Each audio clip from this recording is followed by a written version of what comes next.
When you look at the crowds today, you have maybe 5,000–6,000 people here. On the streets yesterday, 1 million people, 1 million Iranians in the street for the Ayatollah Khomeini.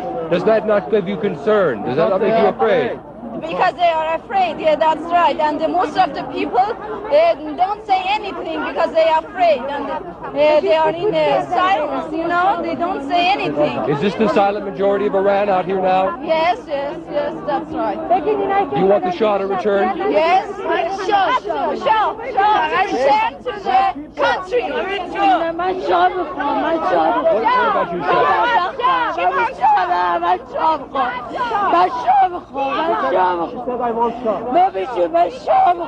Shah? Why do you want the Shah? Why does she want the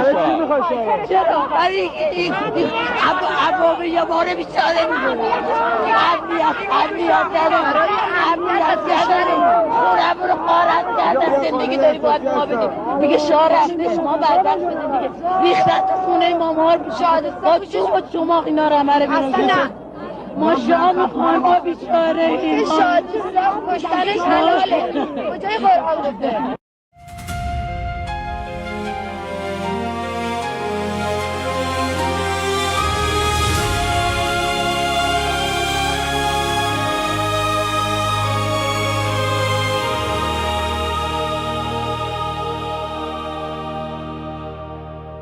"47 years we've been bleeding in the dark, under the shadow of the Islamic regime, with a stone-cold heart. They silenced our voices, they turned off our light.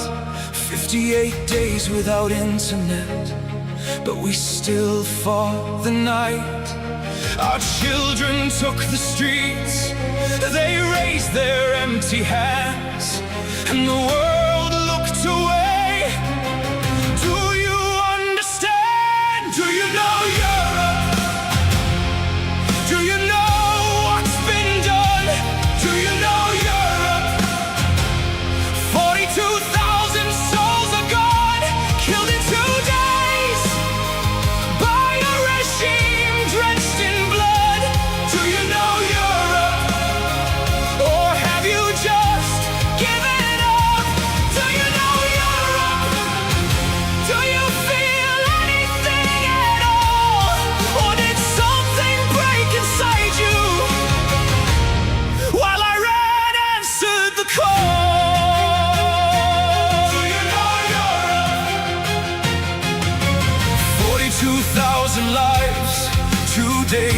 that's all it took.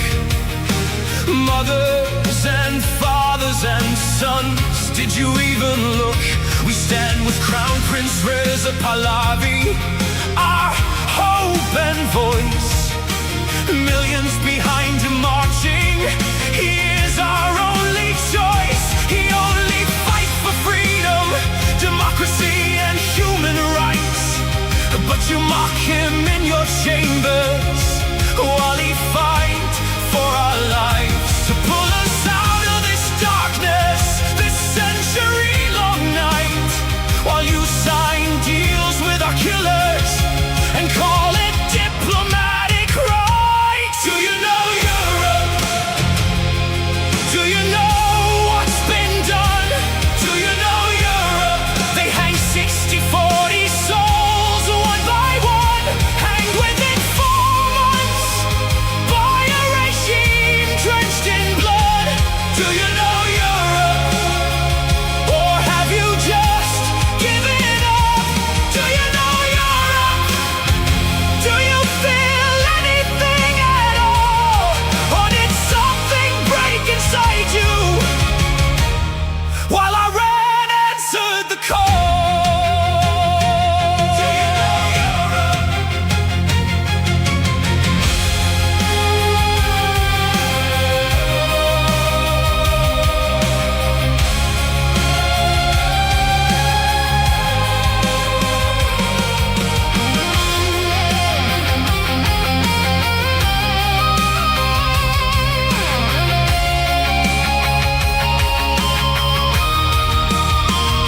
What happened to you, Europe? What made you so cold? What turned your heart to stone while our story went untold? Is oil worth more than blood? Is silence worth the shame? Because while you negotiate with murderers, we are dying, calling your name. Do you know Europe? Do you know what's been done? Do you know Europe? 42,000 souls are gone, killed in 2 days by a regime drenched in blood. Do you know Europe? Or have you just given up? Do you know Europe? We are still here. We are still strong. Do you know Europe? How much longer? How much longer? How long? Do you know Europe?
To all of our friends around the world, under the yoke of the Islamic Republic, Iran is identified in your minds with terrorism, extremism, and poverty.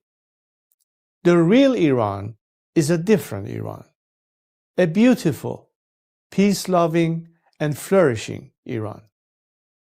It is the Iran that existed before the Islamic Republic, and it is the Iran that will rise again from its ashes the day the Islamic Republic falls.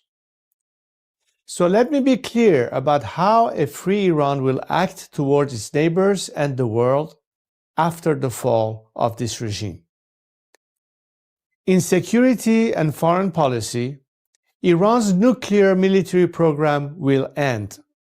Support for terrorist groups will cease immediately. A free Iran will work with regional and global partners to confront terrorism, organized crime, drug trafficking, and extremist Islamism. Iran will act as a friend and a stabilizing force in the region, and it will be a responsible partner in global security. In diplomacy, relations with the United States will be normalized, and our friendship with America and her people will be restored. The State of Israel will be recognized immediately. We will pursue the expansion of the Abraham Accords into the Cyrus Accords, bringing together a free Iran, Israel, and the Arab world. A new chapter will begin, grounded in mutual recognition, sovereignty, and national interest. In energy, Iran holds some of the largest oil and gas reserves in the world. A free Iran will become a reliable energy supplier to the free world.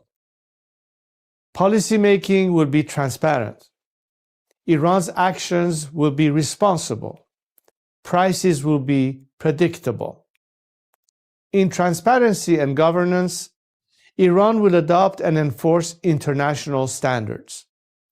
Money laundering will be confronted. Organized corruption will be dismantled. Public institutions will answer to the people. In the economy, Iran is one of the world's last great untapped markets. Our population is educated, modern, with a diaspora that connects it to the four corners of the world. A democratic Iran will open its economy to trade, investment, and innovation, and Iran will seek to invest in the world. Opportunity will replace isolation. This is not an abstract vision. It is a practical one, grounded in national interest, stability, and cooperation. To achieve this, now is the time to stand with the Iranian people. The fall of the Islamic Republic and the establishment of a secular, democratic government in Iran will not only restore dignity to my people, it will benefit the region and the world. A free Iran will be a force for peace, for prosperity, and for partnership.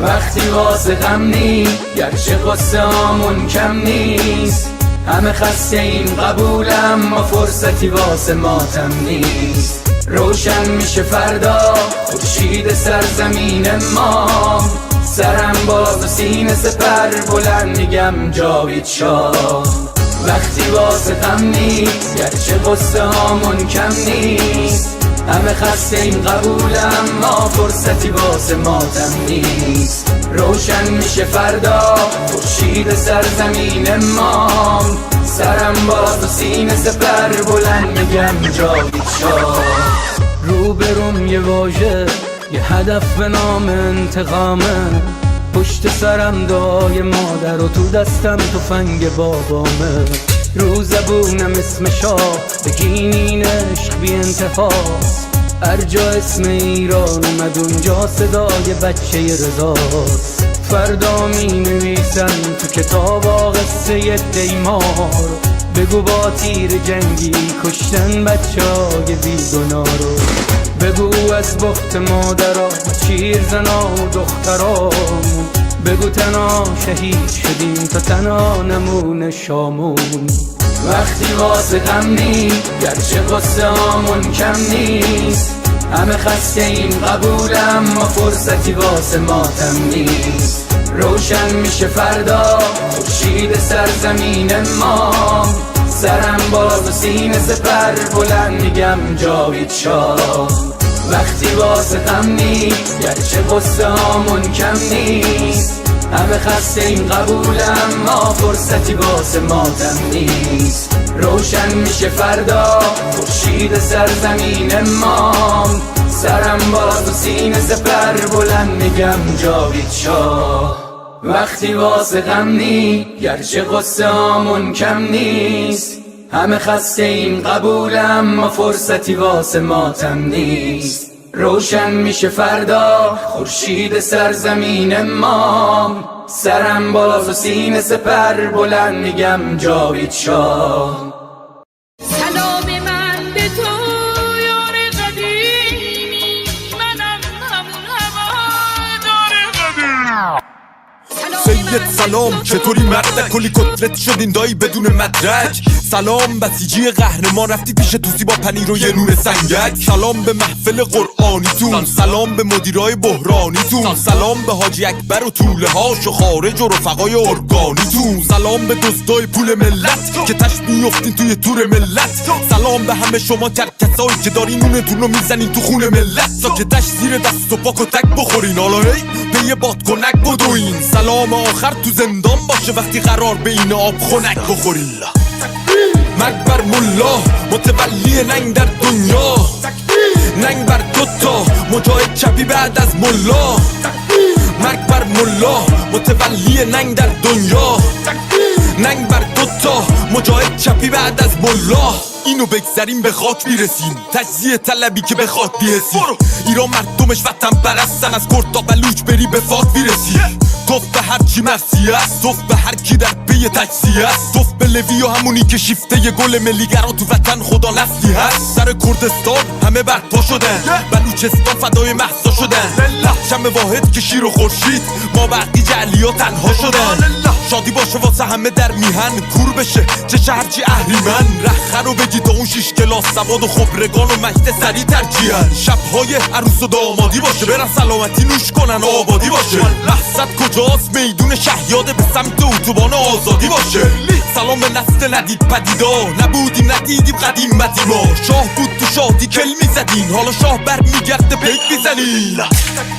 مرگ بر ملا متولی ننگ در دنیا. ننگ بر دوتا مجاهد چپی بعد از ملا. مرگ بر ملا متولی ننگ در دنیا.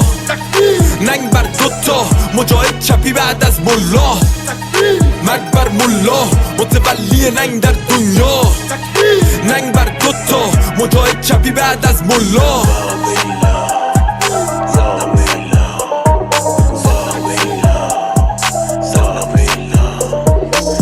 فاهنگ به این خوشگلی بانو آیده بود، اسم این عشقانه رو توش بیاریم ولی خب لازم بود دیگه. فکر کنم بانو آیده.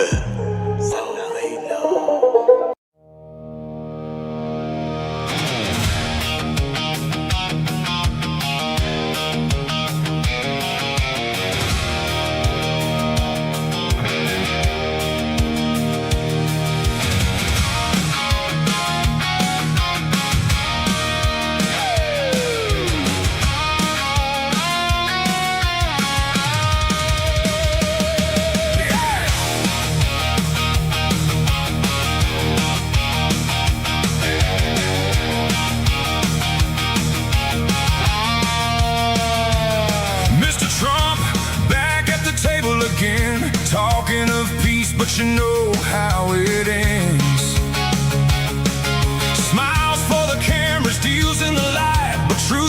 disappear somewhere out of sight. Mullah's behind it, controlling the flow. You shake hands with fire, but you already know. Deal with the devil, you know what it costs. Promises fade while the lines get crossed. Deal with the devil, you hear their call. Voices in chains still rise and fall. Deal with the devil, don't look away while lives are taken day by day. Mr. Trump, hear the streets, hear the cry. Iranians want freedom, they're reaching high. From cells to the shadows, their voices still grow, dreaming of a future they don't even know. Deals at the top while the pressure runs low, and down below the fear continues to grow. Deal with the devil, you know what it costs. Promises fade while the lines get crossed. Deal with the devil, you hear their call. Voices in chains still rise and fall. Deal with the devil, don't look away while lives are taken day by day.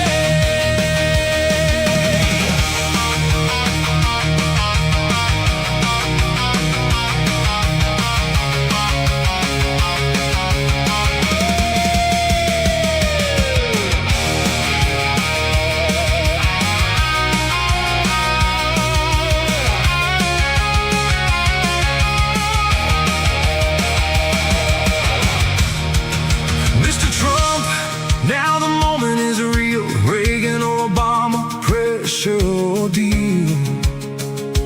One stands firm, one bends to the game. History writes down the choice and the name. Stand with strength, don't let it all go. You don't free millions by moving too slow. Mr. Trump, if you give them that deal, they keep the power, they tighten the seal. More voices silenced, more lives erased, while freedom is pushed further away. Be the Reagan they need, take a stand, don't trade their future for a sake of a hand.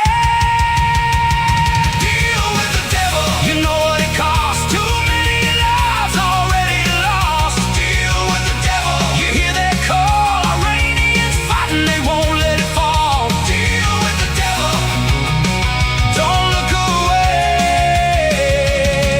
while lives are taken day by day. Mr. Trump, be like Reagan, no deals with the devil.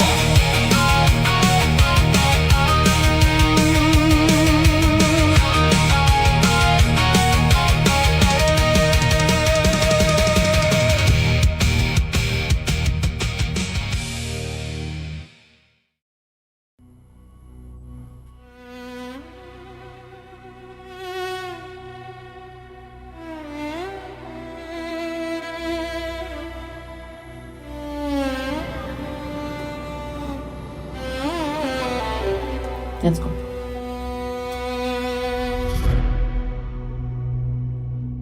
میخوام بگم از دلم، از عشق به این میهنم، به امید روز شکست دشمن شاه برمیگرده به وطن.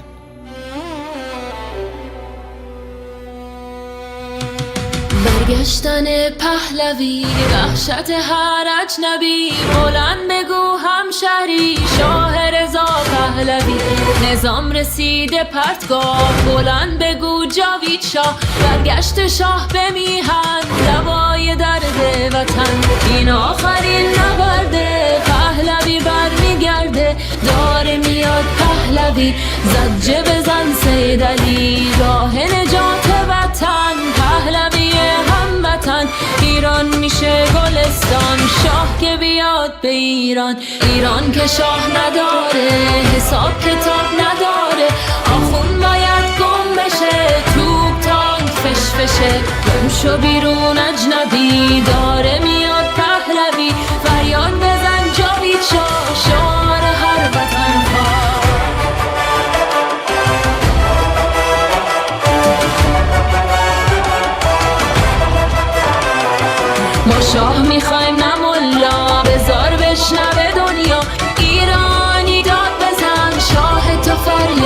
بزن برگشتن پهلوی وحشت هر اجنبی بلند بگو هموطن شاه رضا پهلوی فریاد بزن جاوید شاه شعار هر وطن خواه بلند بگو جاوید شاه شعار هر وطن خواه فریاد بزن جاوید شاه شعار هر وطن خواه بلند بگو جاوید شاه شعار هر وطن خواه فریاد بزن جاوید شاه شعار هر وطن خواه بلند بگو جاوید شاه شعار هر وطن خواه.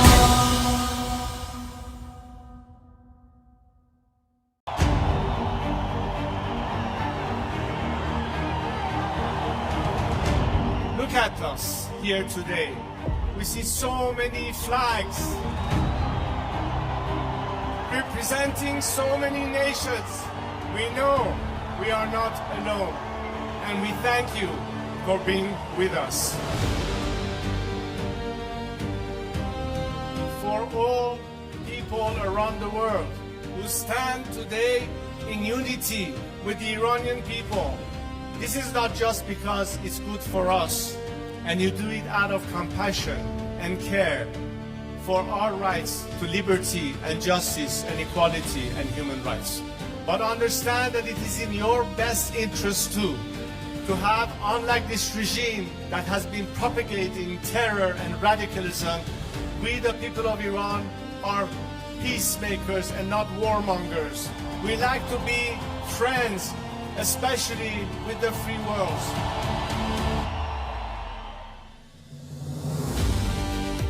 We'd like to be able to have the best neighborly relationship with the people of our area and the region, with the Arab countries, with Israel, and all our other neighbors.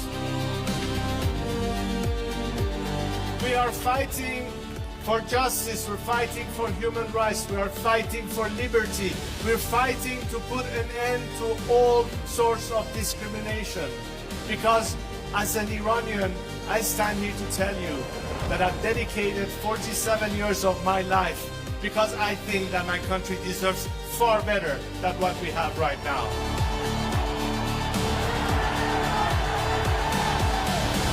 Now understand that their best remedy is to support the people of Iran, because ultimately a free Iran will be your best partner, not just to bring stability and peace, but it will be in your best economic interest and opportunities. Together we can prosper again, and the world will be so different once the Iranian people are free. I am here to guarantee a transition to secular democratic future.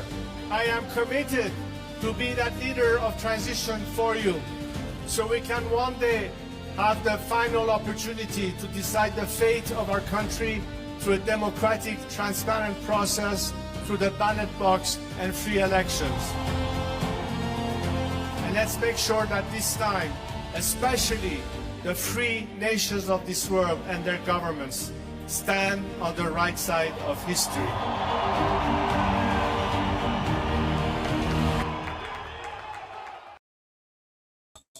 Well, Durud, everyone. Good morning, good afternoon, good evening, wherever you are. Welcome to day 136 of Iran Revolution Live with your wonderful and amazing host, Mr. Armin Navabi. And your wonderful and amazing host, Goldie Ghamari. Thank you. Armin, how are you doing today? Good, good. Everything is moving in the right direction. Prince Reza Pahlavi had his political video, which I haven't watched. Yeah, I haven't watched that either yet. Okay, okay. I like the white jacket you're wearing, by the way. Oh, thank you, thank you. Yes. I was doing something else and I haven't taken it off yet. So there you go, going full fancy today. There you go. And you have a look. We're upgrading, Armin. This is like this is season 2 of Iran Revolution Live. You have a collared shirt. I'm wearing a blazer. Look at that. Yeah. Wow. Okay. Oh, you guys want the flag? Someone's saying you want the flag. Yeah, I can do that for sure. 100%. I can definitely the flag's right here, guys. The flag isn't going anywhere. It's right there. I'll bring it up in a little bit. yeah, so Prince King Reza Pahlavi had his video today. I haven't watched that yet. Donald Trump, President Trump, is continuing to troll the Islamic regime on Truth Social. I don't know if you've seen some of his posts. I've seen the bing bing bang bang gun. Bing bing bang bang gun. I saw the White House posting them. Oh my gosh. So, yeah, lasers bing bing gone. Oh my gosh. Gone. And then bye bye fast boats. So bye bye fast boat. Oh my gosh. Oh my god. I saw the White House account cross posting it, which was amazing. Both of them at the same time in one post here. Let me show that. It was so cool. Oh, here. Oh, you have it. Yeah, so the White House is posting both of them. And like, this is, guys, this is the official White House account, okay? Saying, bing, bing, gun.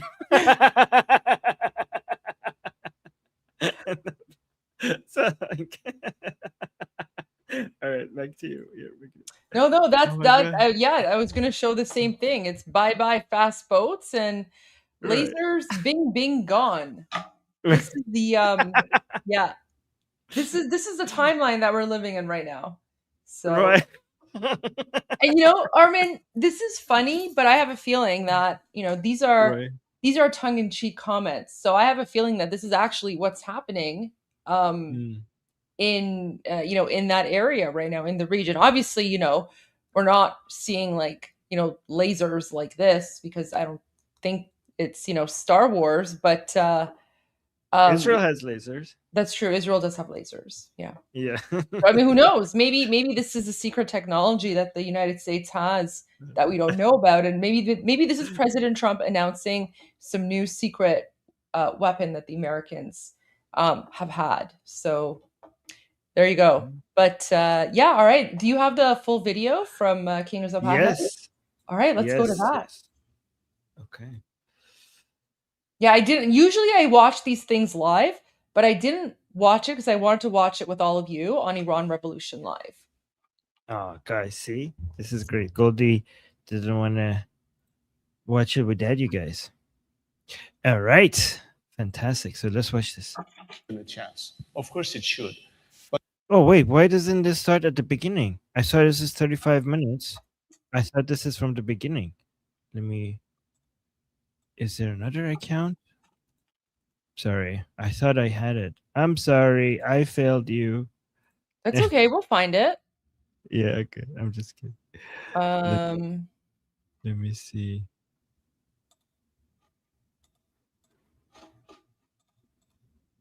What the hell?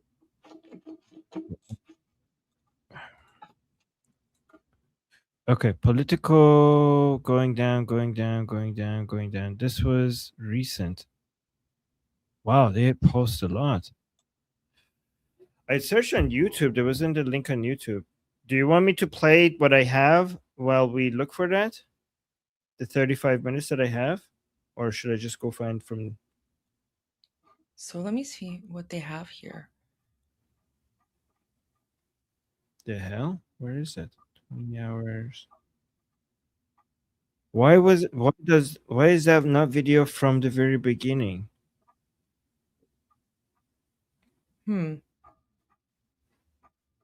Maybe they started recording. Hold on, let me go back to this video. This was 9 a.m. May 12, 9 a.m. Oh my god, I went all the way down and I'm not seeing it. Okay, that's the only thing out there. All right, okay, so let's watch that, and then maybe the full version will come out, because usually he'll post the full version on his account later on. Right. Okay, yeah, you're right. A chance. Of course it should. But then again, don't we know by now the nature of this regime? Don't we know by now that in its DNA, it is incapable of coming to terms with coexistence with a free democratic world?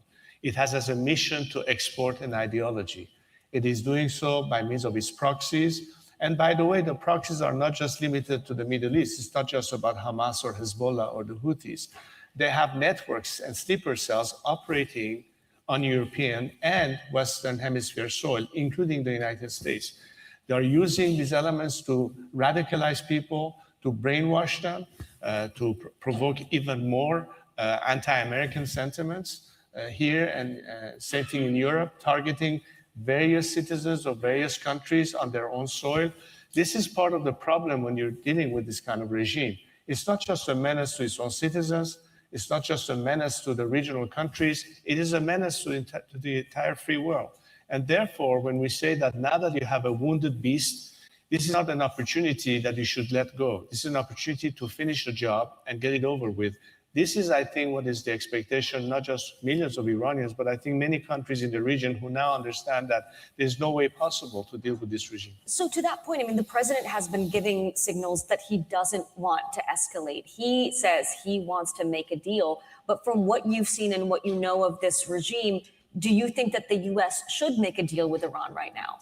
I don't know if you can ever, as I said, there's no way you can make a deal with a regime that is inherently incapable of saying that we are willing to give up everything that is the reason we still exist and think that they will be able to change their behavior. As a matter of fact, the biggest flaw in the rationale in whatever the foreign policy of so many Western countries have been, including the US governments, for years has been a change of behavior by the regime.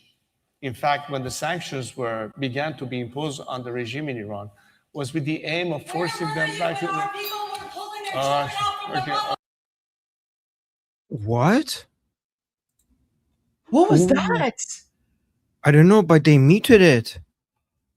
Like when that happened, it got muted. Hold on. You can make a deal with a regime that is inherently incapable of saying that we are willing to give up everything that is the reason we still exist and think that they will be able to change their behavior. As a matter of fact, the biggest flaw in the rationale in whatever the foreign policy of so many Western countries have been, including the US governments, for years has been a change of behavior by the regime. In fact, when the sanctions began to be imposed on the regime in Iran, was with the aim of forcing them back to Oh, she's saying, oh wow, so this person is saying, Reza, where were you when our people were pulling their children out of the rubble? So it's probably like a lefty or an MEK or an Islamist who's trying to blame King Reza Pahlavi for the conflict instead of blaming the Islamic regime for the conflict. Why did they mute it? I want to see how Princess Pahlavi does a really good job in responding to this kind of nonsense. So I don't know why they muted it. I wanted to hear Princess Pahlavi's response because I'm sure he was going to do a really good job responding. Yeah. But it's muted. Why would you mute that?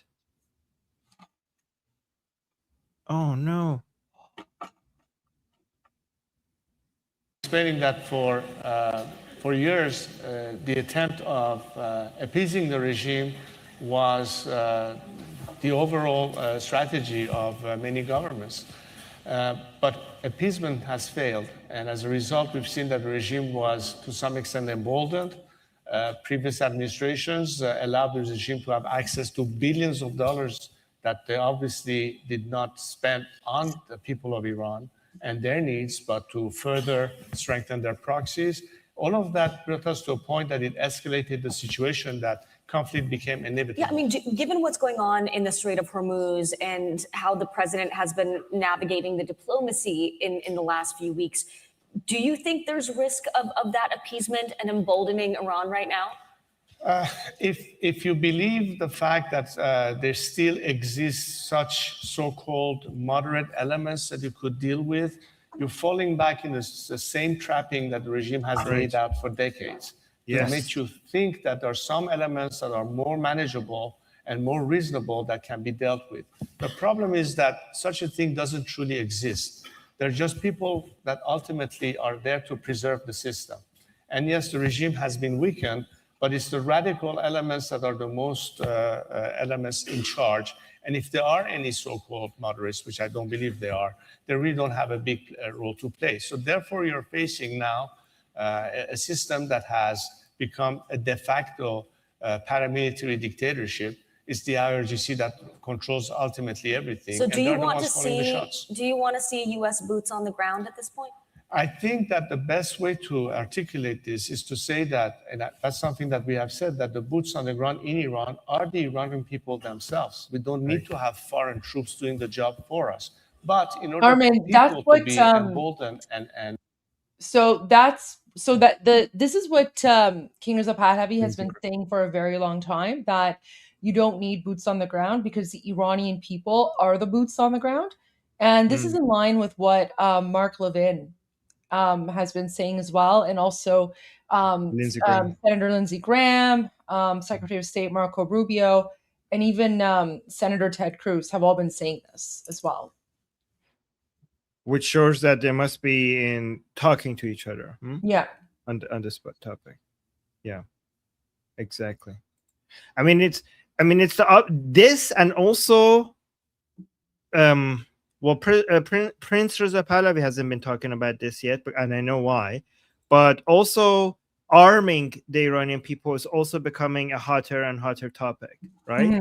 So you could see that the direction that everything is moving. I think we're now moving into more empowering the Iranian people to be successful with their upcoming uprising, right? Yeah. Yes. Have a fair fighting chance, unlike what happened in January 8th and 9th when they were massacred to the tune of over 40,000 people in less than 48 hours. How could you expect the people to be the elements on the ground if they don't get the appropriate protection or cover? Right. We can only call to this action by people being on the streets again when they have that level of an equal fighting chance, not while the regime can deploy their thugs to murder people on the streets. That's why we needed to have the air campaign. That's why we needed to have the aerial protection. And I think that's where you can generate the element on the grounds that will not require the use of foreign troops doing that job. And in order to transfer to that, however, you have to have a clear message. You have to have a clear strategy of aiming for putting an end to this regime, allowing for people to revolt, allowing for elements within the military and security forces to defect and join with the people. All of that has to be coordinated as a coherent strategy. You cannot send mixed signals. On the one hand, say people need to rise, and at the same time say, wait, we are negotiating. It's confusing the hell out of everyone. And I think this is the kind of issue that has been a little bit a concern for all of us watching and observing how the situation is unfolding. You know, it's impossible to know the exact death toll right now, but thousands of Iranian citizens, including children, have been killed as a result of this war. Do you think a return to a bombing campaign is worth the price on the ground?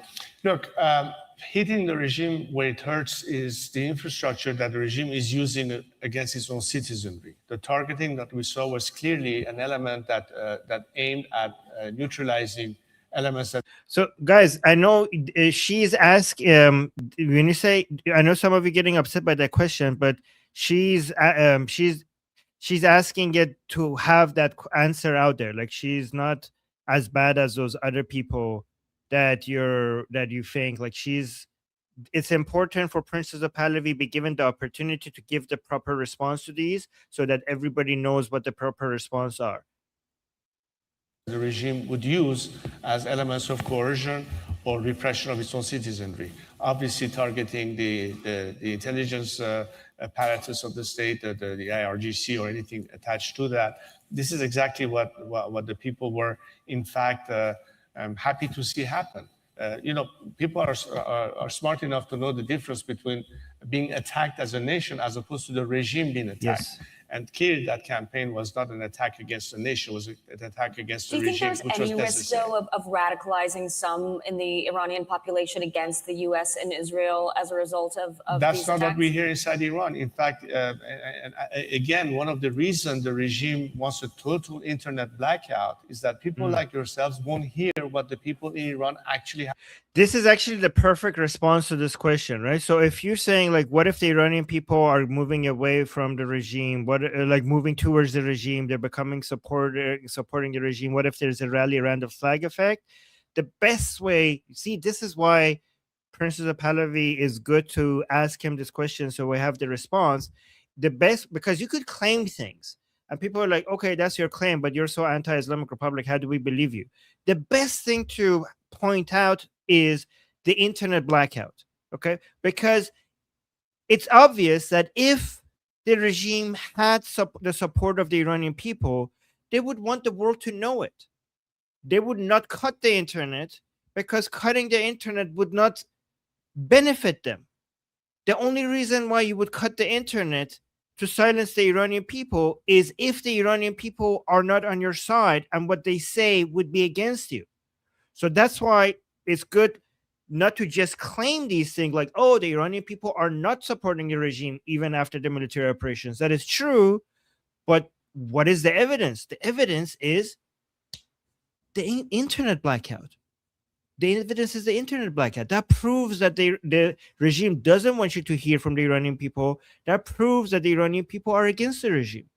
And this is why Princess of Pahlavi knows exactly how to respond to these questions.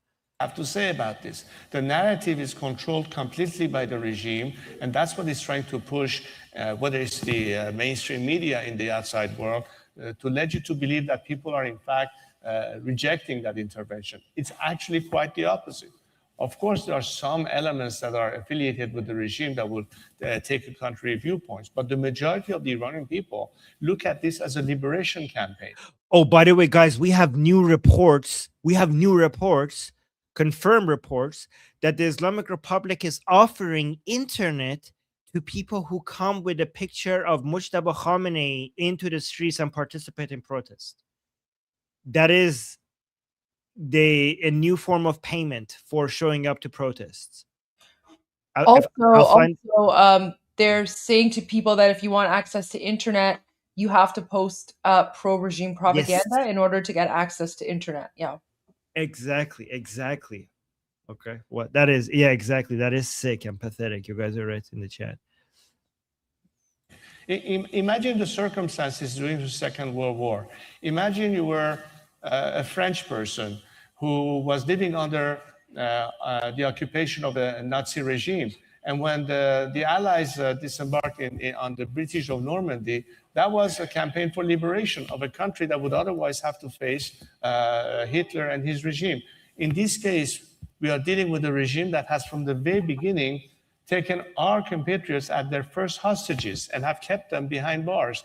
This intervention is a liberation for us. So it's a welcome act that will help us finally get rid of this regime, which is the final ask of the Iranian people. They've had it with this regime. They no longer want it. This regime is totally illegitimate. It's just trying to use coercion and fear to maintain itself in power and try to buy time and ride the storm so there's no longer a Bibi Netanyahu in Jerusalem or a Donald Trump in the White House that could really put pressure on this regime.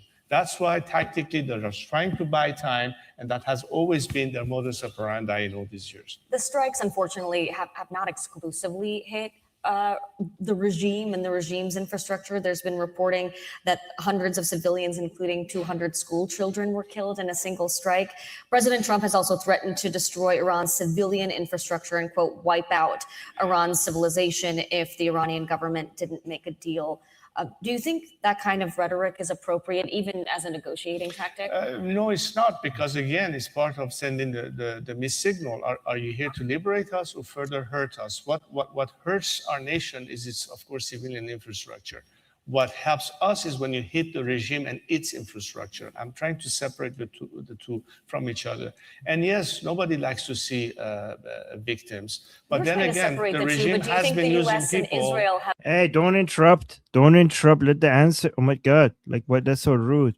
But do you think the U.S. and Israel has done enough to separate those two? Well, that's what I'm trying to address. Yeah, that's what he's trying to address. Okay, this lady is getting so you get your answer if you just let him finish. What the hell? Look, when the regime adapts in tactics to use people as human shields, as they would hide many aspects of. Also, like, have the United States and Israel done enough to separate the Iranian people and the Islamic Republic? Yeah. More like, have you seen the ratio of civilians to the number of terrorists, Islamic Republic terrorists being killed, armed combatants to civilian population? that ratio, the civilian to armed combatant, is extremely low, especially for any war compared to any warfare in urban areas. So yeah, that means that they have gone out of their way to separate the Iranian people and the Islamic Republic. And you see that not just in their words, but also in their action. Their anti-riot forces, or whatever you want to call it, in public areas, including schools and hospitals, a little bit a la what Hamas has been doing in Gaza. Also, the whole attacks on IRGC bases and Basiji bases and checkpoints was for the sake of the Iranian people's uprising. So the entire strategy has been to empower the Iranian people against the Islamic Republic, obviously. Sometimes it's very, very difficult to have precision targeting without having every now and then these instances. It's very sad, but it's war, it's conflict. The sooner we put an end to this regime, the sooner we can, in fact, preserve more innocent lives from being destroyed in my country. I think it's important for the world to consider that to us Iranians, when you look at what's happening, it's an opportunity for us to get rid of this regime once and for all. And yes, we do need some outside help. And yes, help did arrive.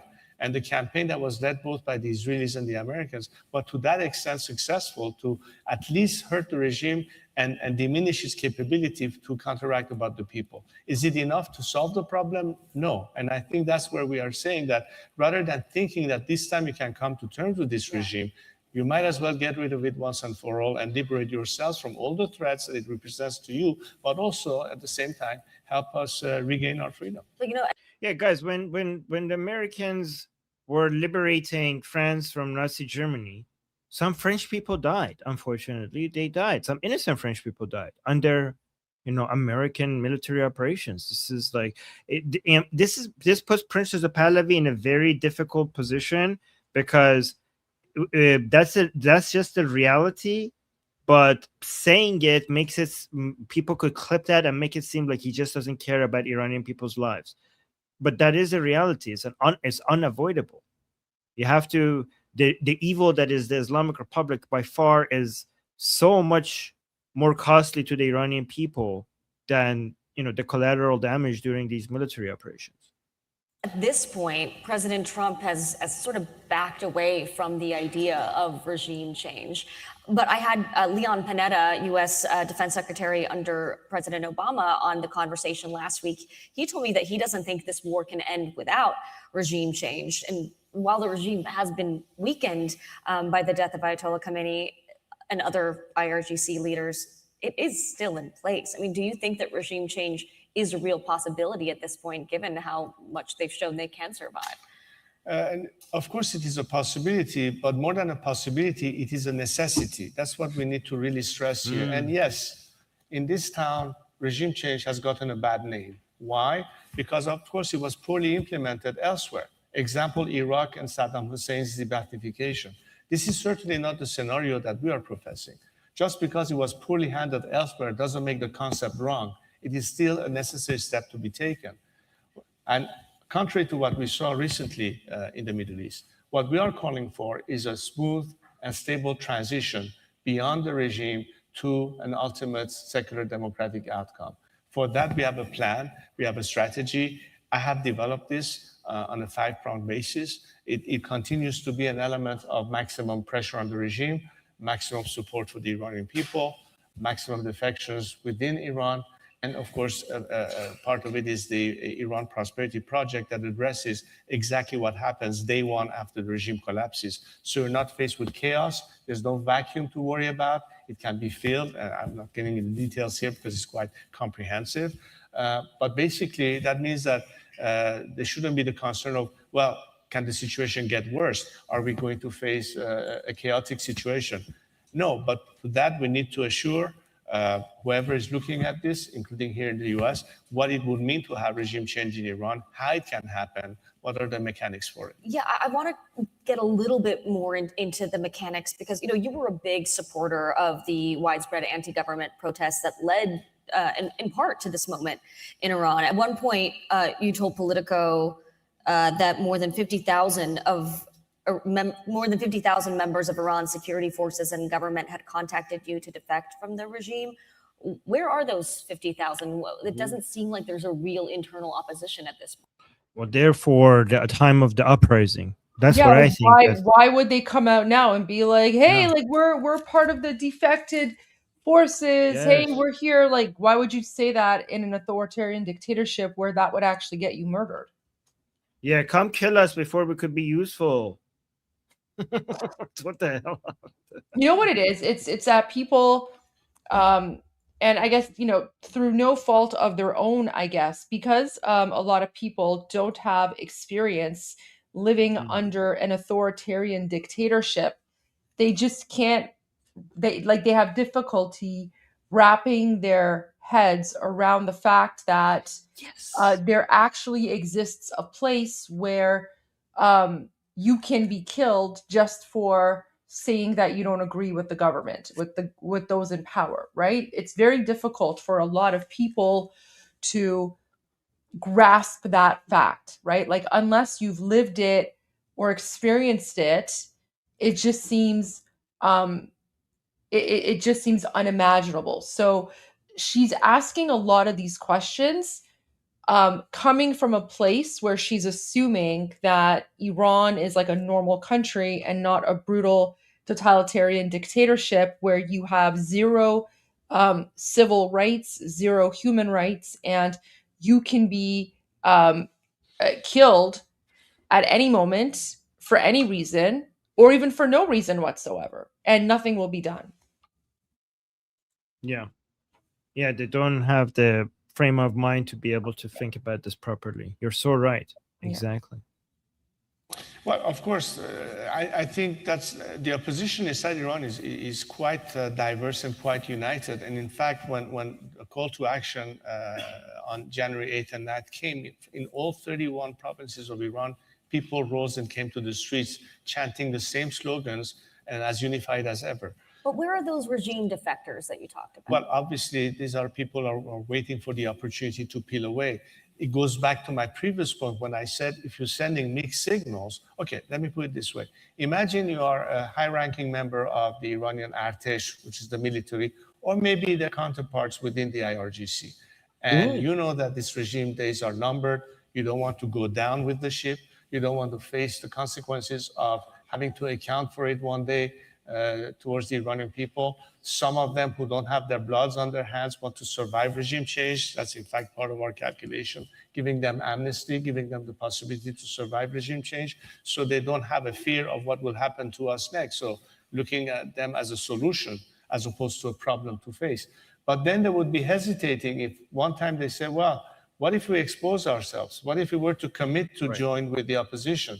If it's a half-baked solution, if we are thinking that, hold on a second, they're trying to cut a deal with this regime, or they might be the survival of this regime because now diplomacy has led to sort of a temporary ceasefire or whatever it is, they will hesitate. I'm sure anybody with a simple, rational mind will understand the reason why they will not be fully committed, not because they don't want to, but because they still don't know if they have a firm ground on the other end. Wow, this is so important. That means, guys, that means that there's a lot of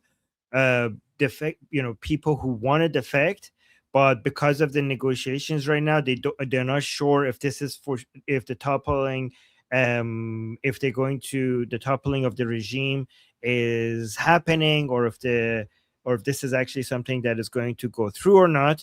So that means, guys, that means that once we get closer to the fall of the regime becoming close to certain, we're going to see mass defections just astronomically rising.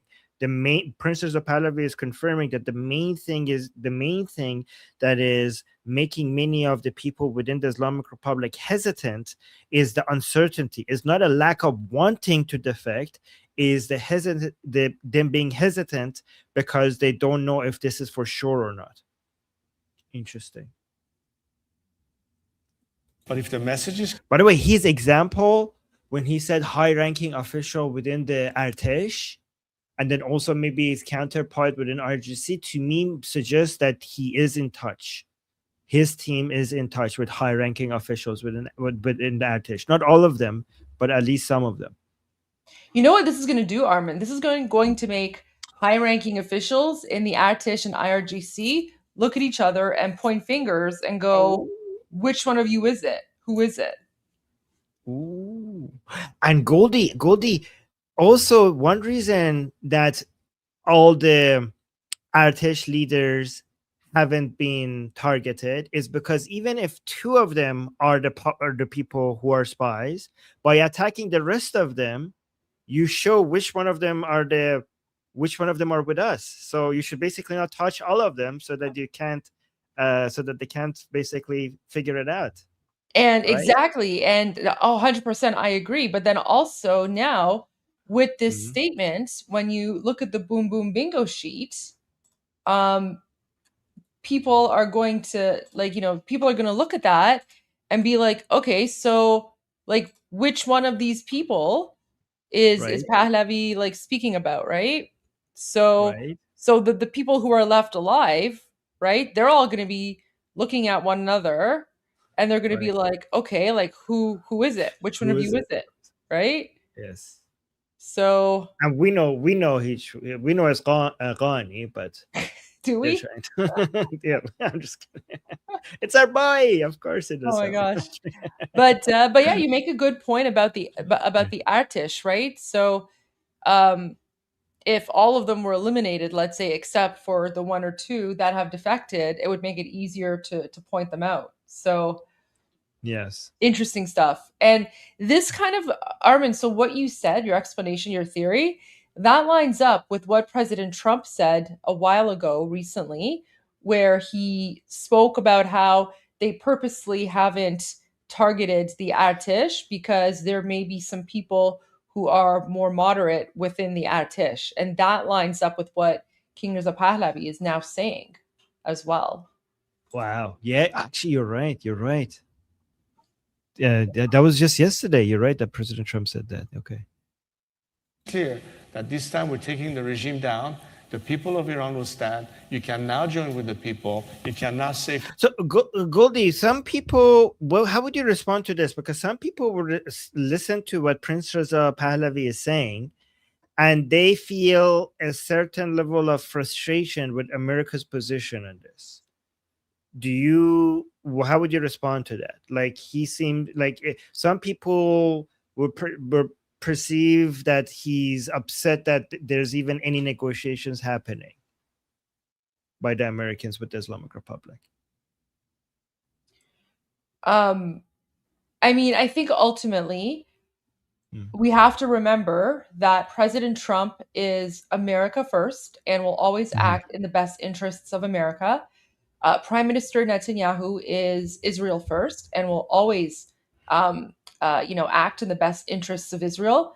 And King Reza Pahlavi is Iran first and will always act in the best interests of Iran and Iranians. Of course. In this situation,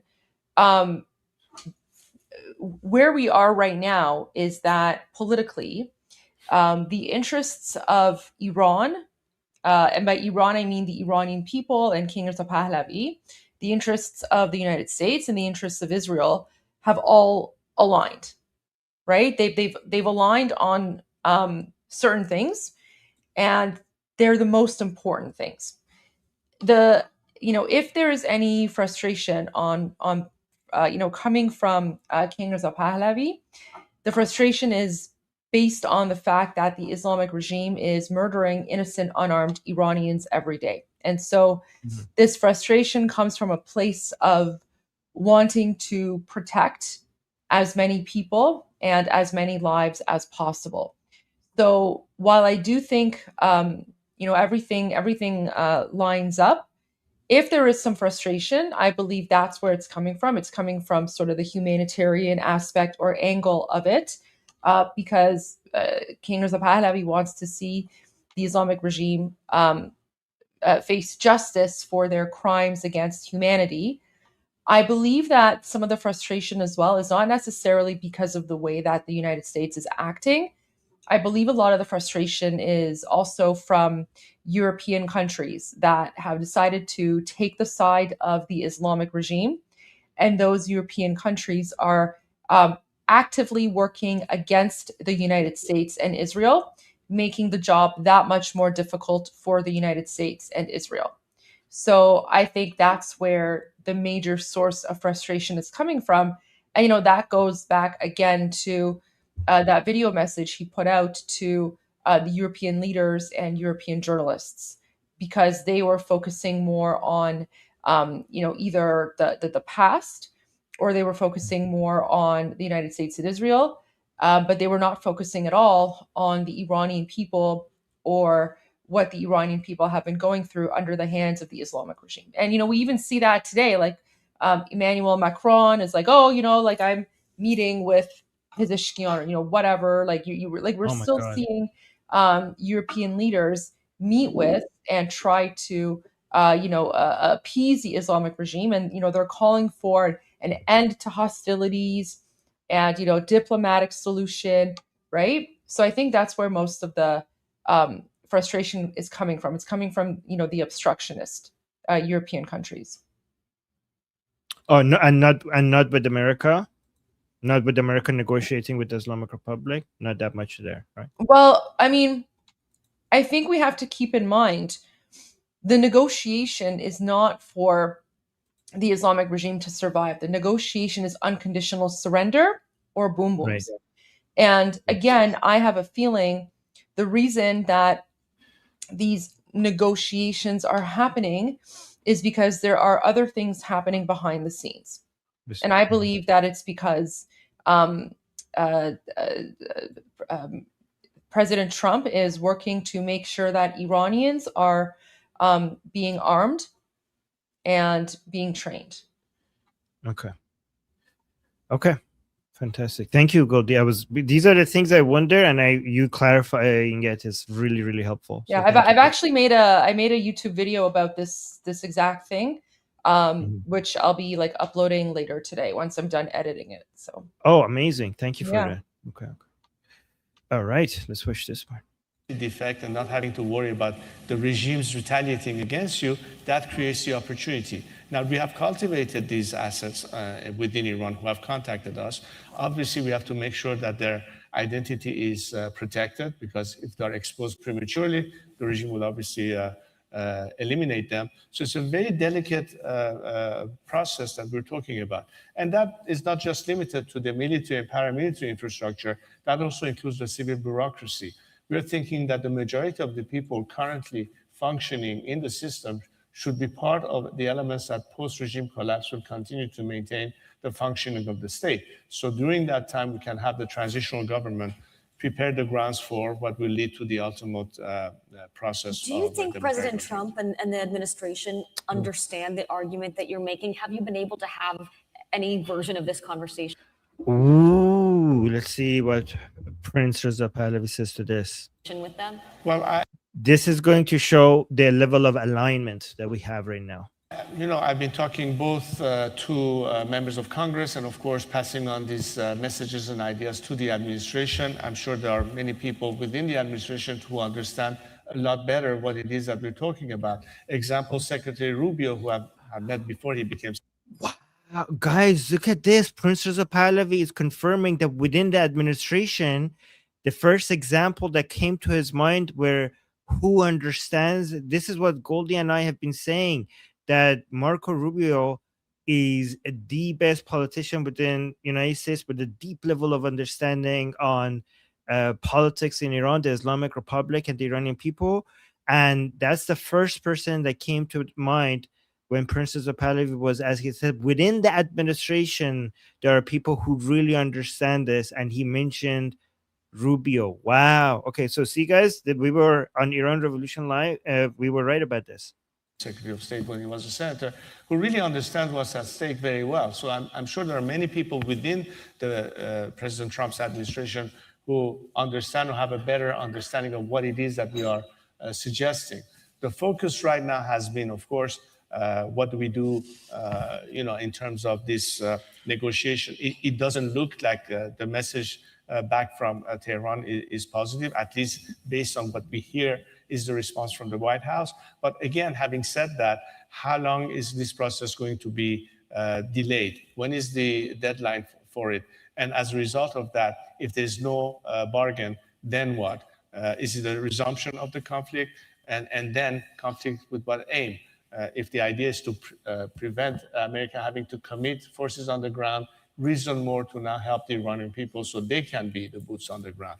But that has to be a clear strategy. You cannot have it half-baked. That's my whole point today, is to make sure that this administration, whoever is listening to us, understand that you cannot have it both ways. You cannot say, people will keep you on ice and we'll tell you when we're ready. In the meantime, we are attempting to figure something else. This is a very hard way to convince people that you're serious about it. If you're really serious about it, people have already proven that they're willing to sacrifice their lives for their liberation. They just hope that this time they're not alone, that they're not going to be thrown under the bus yet again. And I think this president has been very strong with what he's done. I'm only here to encourage the fact that stay the course, get the job done.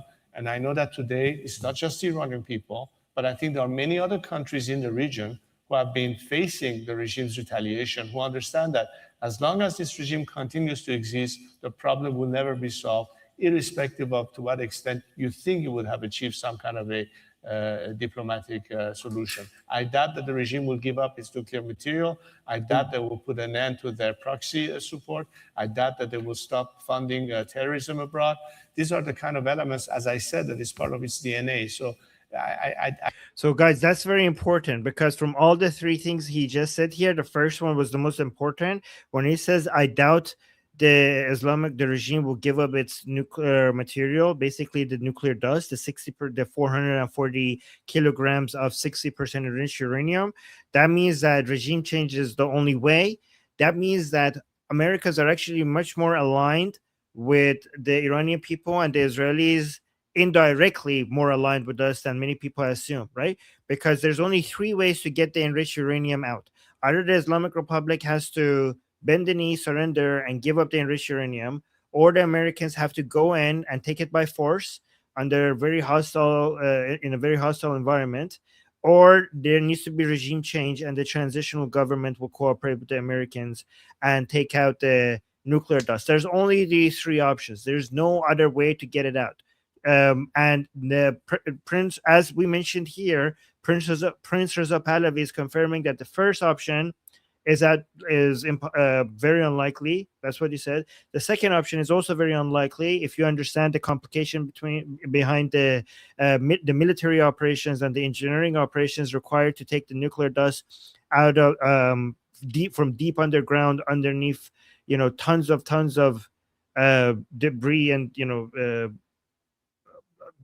all everything that is left from the explosions and the Operation Midnight Hammer is under all of that, and it's like it really very, very unlikely to be able to do that without putting the American soldiers and engineers under very, very high risk situation. So that option is also very, very unlikely. Not impossible, but unlikely. That would mean that the only options for the Americans to get what they want is regime change. So even if they just want the nuclear dust, that means you have to do regime change, and that makes the Americans actually indirectly way more aligned with the Iranian people and the Israelis. I cannot envisage the fact that the regime will be willing to concede on all those points and possibly be able to survive. Even if it is to satisfy their own base, they cannot commit to that. And their base is going to be exactly what keeps the RGC in place. And I don't think they're going to relinquish on that. So if the regime were to fall, you've been positioning yourself as the leader of the transition. You haven't set foot in Iran in 50 years. President Trump has said that. I don't understand why they keep saying that. How is he supposed to step foot in Iran? They would murder him right away. Like, what a stupid question. If he was in Iran, he would be dead. Okay, any leader for the transitional government should be a leader that hasn't stepped foot in Iran for the past 47 years, because any leader worthy of being a leader that has been this consistent against the Islamic Republic, if he was in Iran for the past 47 years, he wouldn't be alive right now. Armin, do you think that they asked Khomeini? Khomeini was like Khomeini, the garbage Muslim pedophile, was exiled for 15 years. Do you think they asked him, "Oh, you haven't been to the country in 15 years. What do you think you know about it?" Like, what a stupid line of questioning. Obviously, he hasn't been back because he would be executed. What? Just because he hasn't been back, does that mean he doesn't know what's going on? Like, it's absolutely ridiculous, this line of questioning. I mean, at the end of the day, the only people fit to decide who should be the leader in Iran are the Iranian people. And the Iranian people have made it clear that they want Prince Reza Pahlavi. So you're like, but you haven't been in Iran for the past 47 years. Okay. Has that mattered to the Iranian people? Like, what are you going to decide who's fit to lead the Iranian people? The Iranian people have bled for being able to shout out Prince Reza Pahlavi's name in the streets of Iran, let alone bringing him back to Iran. And you're like, but you haven't, you don't have these qualifications, and this is why you're not fit. Well, the Iranian people think he's fit, and that's the only information you need to have. Oh my God. He's not sure if you have enough support within Iran to take over. And you're who's not sure? Go back. Who's not sure? Let's go back. Yeah. So if the regime were to fall, you've been positioning yourself as the leader of the transition. You haven't set foot in Iran in 50 years. President Trump has said that he's not sure if you have enough support within Iran to take over. And Did he say that? He never said that. Yeah. So at one point, like this was a few months ago, at one point when they asked, the media asked President Trump about King Reza Pahlavi, he was like, I don't know. He seems like a good guy. I don't know how much support he has. Like, why would President Trump give that info away? Why would President Trump give away the intel? So obviously, President Trump is not going to put it out there, whatever information he has. So he's going to, just be like, I don't know, this and that. But now the media, she's interpreting that as if President Trump doesn't think that King Reza Pahlavi has enough support, which is ridiculous, right? Because President Trump has made it clear several times that he's not going to give away the strategy. He's not going to give away the plan in advance, because why would he want the media to inform his enemies as to what he plans on doing? Like, could you imagine if, and this is the thing, it's like one of those damned if you do, damned if you don't situations, because if President Trump right now is going to come out and say, yes, I support Reza Pahlavi, we're backing him 100%, then the same person here, Dasha, and all the leftists and communists and Islamists, they're going to come out and say, see, President Trump supports King Reza Pahlavi. He must be an American puppet. This is not a legitimate revolution. This is just, the America is just planting their puppet. The Americans are planting their puppet in Iran. That's what they're going to come out and say if President Trump says he supports King Reza Pahlavi. On the other hand, now that President Trump has said, I don't know, he seems like a nice guy, I don't know how much support he has, let's see how it plays out.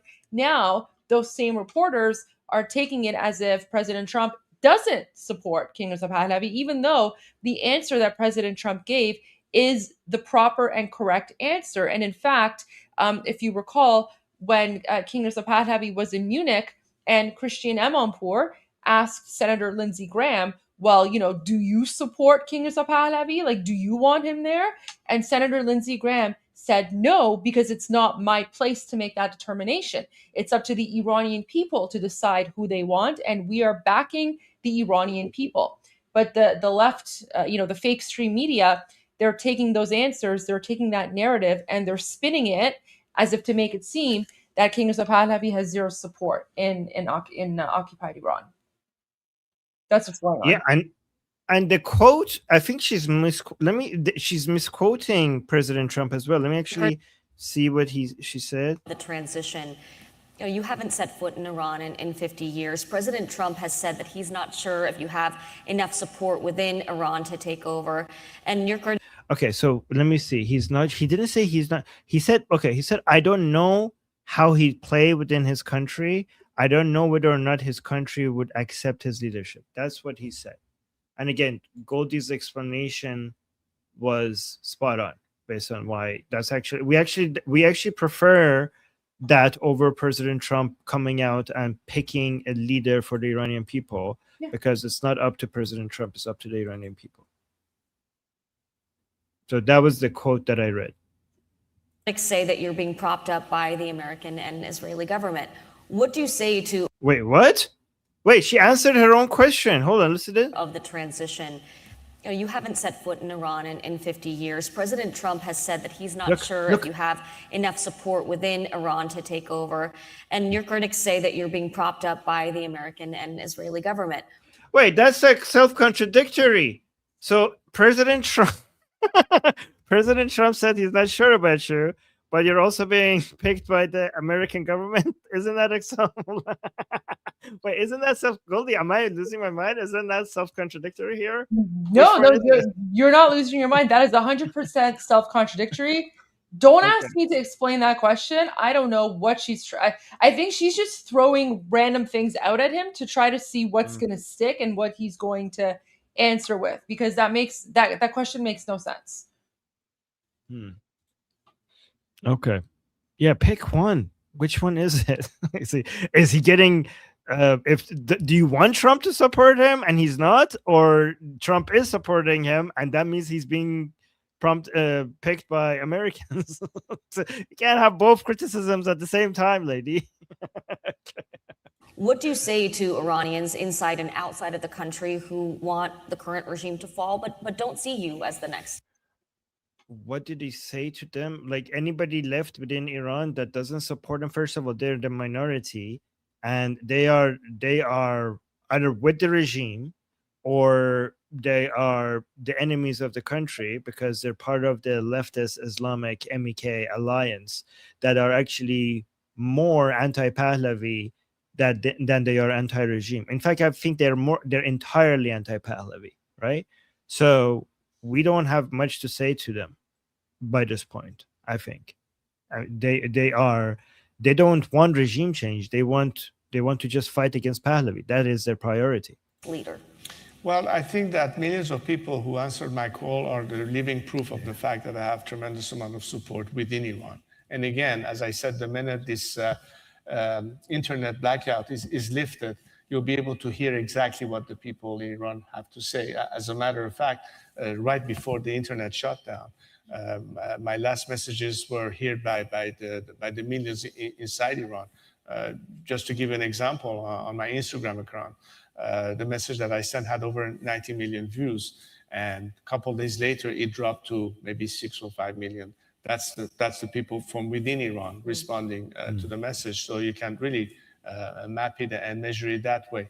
But then again, look, I don't think it is for any foreign government to designate who and what should be the alternative. It should be for the Iranian people to decide that. And exactly. what I am offering as a transitional leader. That's exactly what Goldie just said. See? There is precisely a mechanism and a process whereby it's for the people of Iran to decide ultimately what they want and who do they want as their leaders. We're just providing the opportunity and the grounds for it. But in order to do that, you have to have a plan, you have to have an organization, you have to have structure, and that's exactly what we've been doing. And there's tremendous amount of coordinations within Iran. I think that once we have an opportunity to rise again, that will be able to be an element to demonstrate to the entire world. And I think you have to give the Iranian people the benefit of the doubt that once given an opportunity, they'll be able to finally rise and take over their country. That has been our ask. We want to take our country back. We just need to be rescued from this cell that the regime has created for us.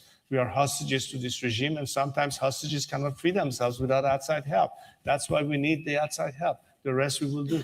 Would you go back to Iran to take a role beyond just a transitional leader?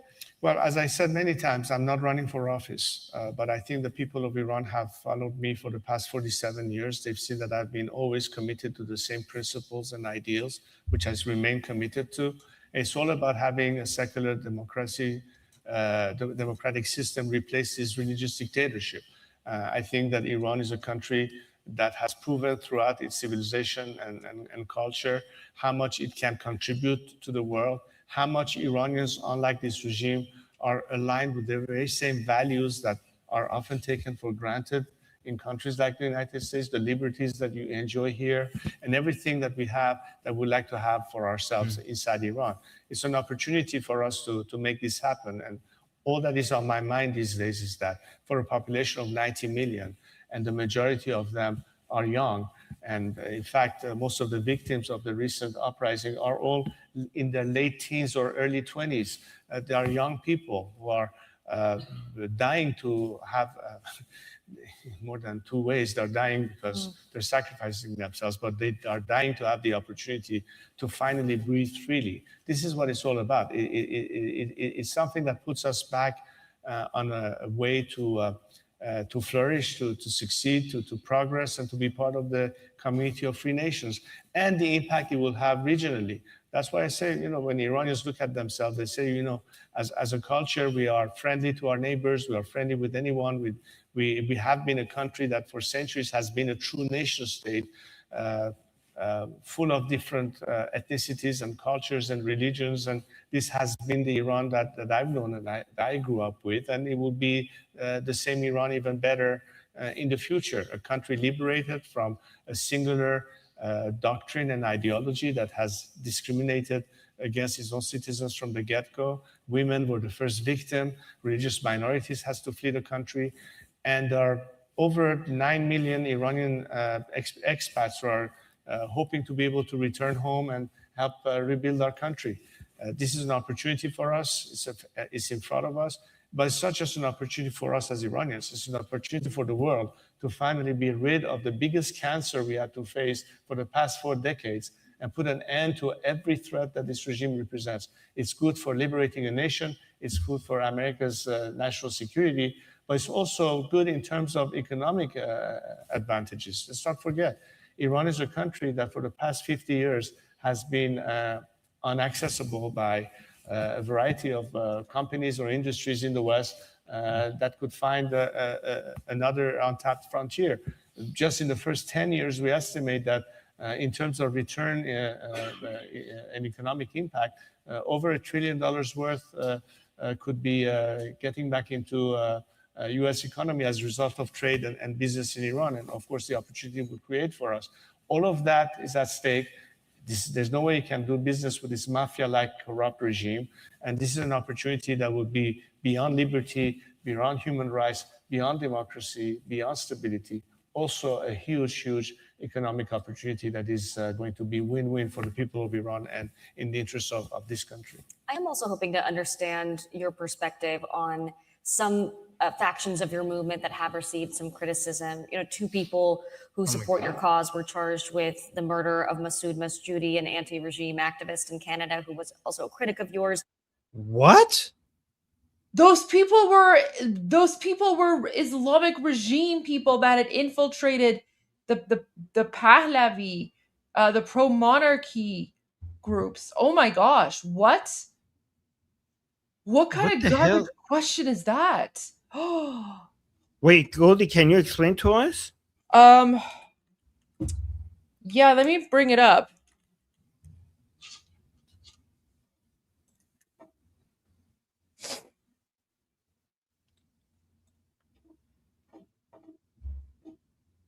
So,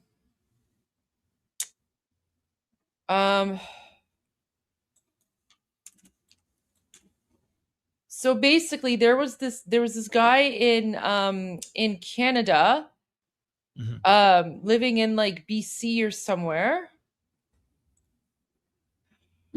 Where's like the news on this? So there was a guy in BC, this Iranian dissident guy. He was like anti-Pahlavi, like I don't know. I think he was MEK or something. I'm not sure, but apparently he got mixed up with like some bad people, and then he went missing. And then after, like, there was a big search, and then see here. So here's what it is. So there was a big search, and then they found his remains, and police, like, the investigation is still ongoing, but apparently it turns out that the 2 people who are charged of with murder, they had infiltrated the monarchists and like the pro Pahlavi groups, I guess. So they would always attend, pro Pahlavi demonstrations, and they would pretend that they supported King Reza Pahlavi. But it turns out that they were most likely affiliated with the Islamic regime in some way, shape, or form. Um, and this guy, even though he was anti-Pahlavi, I mean, that's irrelevant, right? But he was trying to expose IRGC people as well. And then this is the important part here. So Masjoudi's efforts to expose agents of the Iranian regime operating in Canada under the guise of opposition activists are believed to be the primary motive behind his assassination. So again, the investigation is ongoing. However, what's happening now is you have the woke progressive left, and you have the MEK and the Marxists and the Islamists. They're now just claiming that the pro Pahlavi people assassinated him, which is totally incorrect, because it is well known that the Islamic regime will infiltrate opposition groups in order to get information and whatever else the case might be. So for this journalist to now claim that pro Pahlavi people were responsible for his assassination, when the investigation is still ongoing, by the way, right? The investigation is still ongoing, and all the information that's come out about the two people who are charged with murdering him, it all shows that they're linked to the Islamic regime. So there you go. That's basically the story there in a nutshell.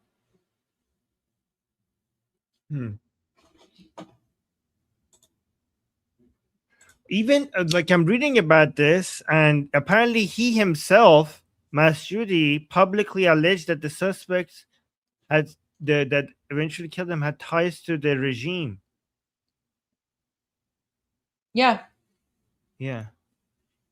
Yeah, but the MEK and the woke progressive left, and all these anti-Pahlavi people, they're now blaming Pahlavi as if this is something that like the Free Iran movement did, which is utterly insane. Yeah, you're right. Actually, I'm looking into it. The source that claims that this was the monarchist is NCRI. Yeah, it's the MEK.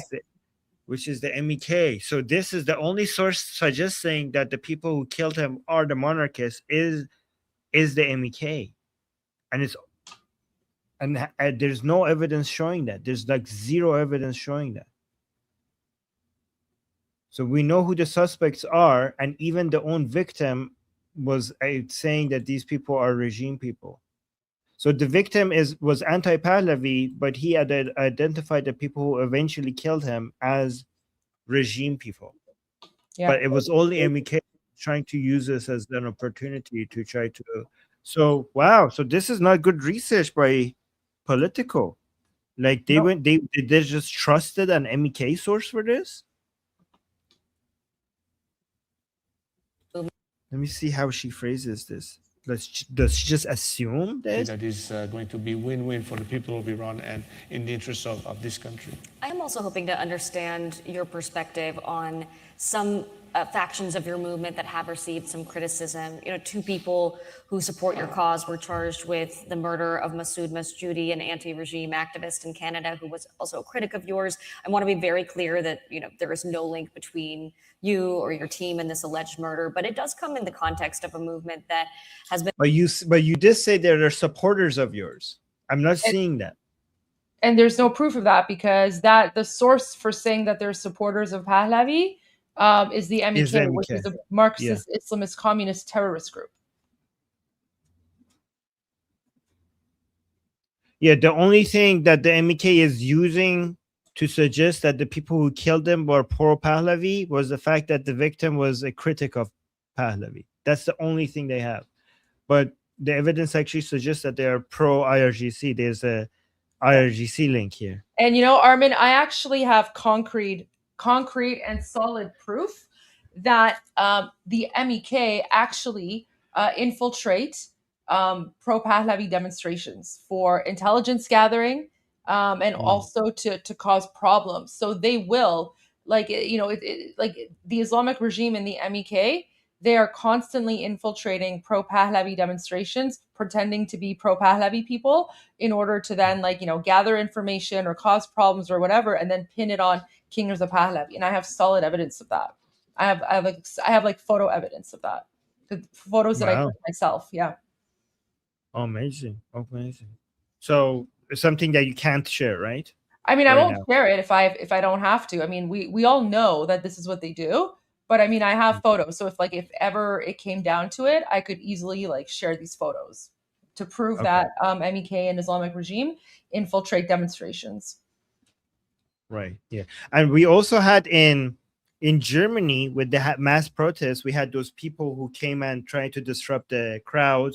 That was one of them, right? As well, like when they were. Remember Yeah. in Germany, we had the big protests with Amu Lindsay there, and Yeah. there was reports that there were people with drums trying to do chants that it was different from everyone's chants. I mean, people were chanting, they were trying to do the drums, and then somebody from the crowd followed them to see like why were they doing this, why were they trying to disrupt the chants, and the guy was like, oh, come hit me, you want to hit me. So he was trying to trigger the pro-Pahlavi person to beat him so that they could report that as pro-Pahlavi people being violent, right? So Yeah. that was also an example of all this.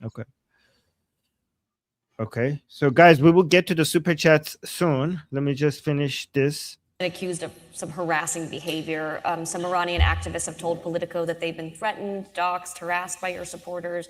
A former U.S. official said your aides, quote, scare him.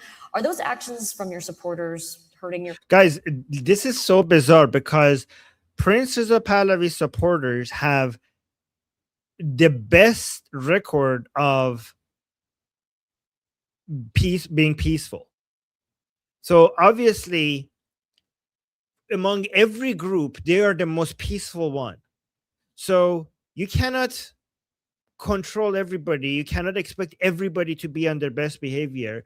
Obviously, as if your movement grows so much to include millions and millions and millions of people, millions of Iranian people, everybody will be able to be at some point find certain Pahlavi supporters who are not behaving properly. Of course, there are millions of people. We have the best people in them, and we have some characters in them who are not so, they don't behave very well sometimes, right?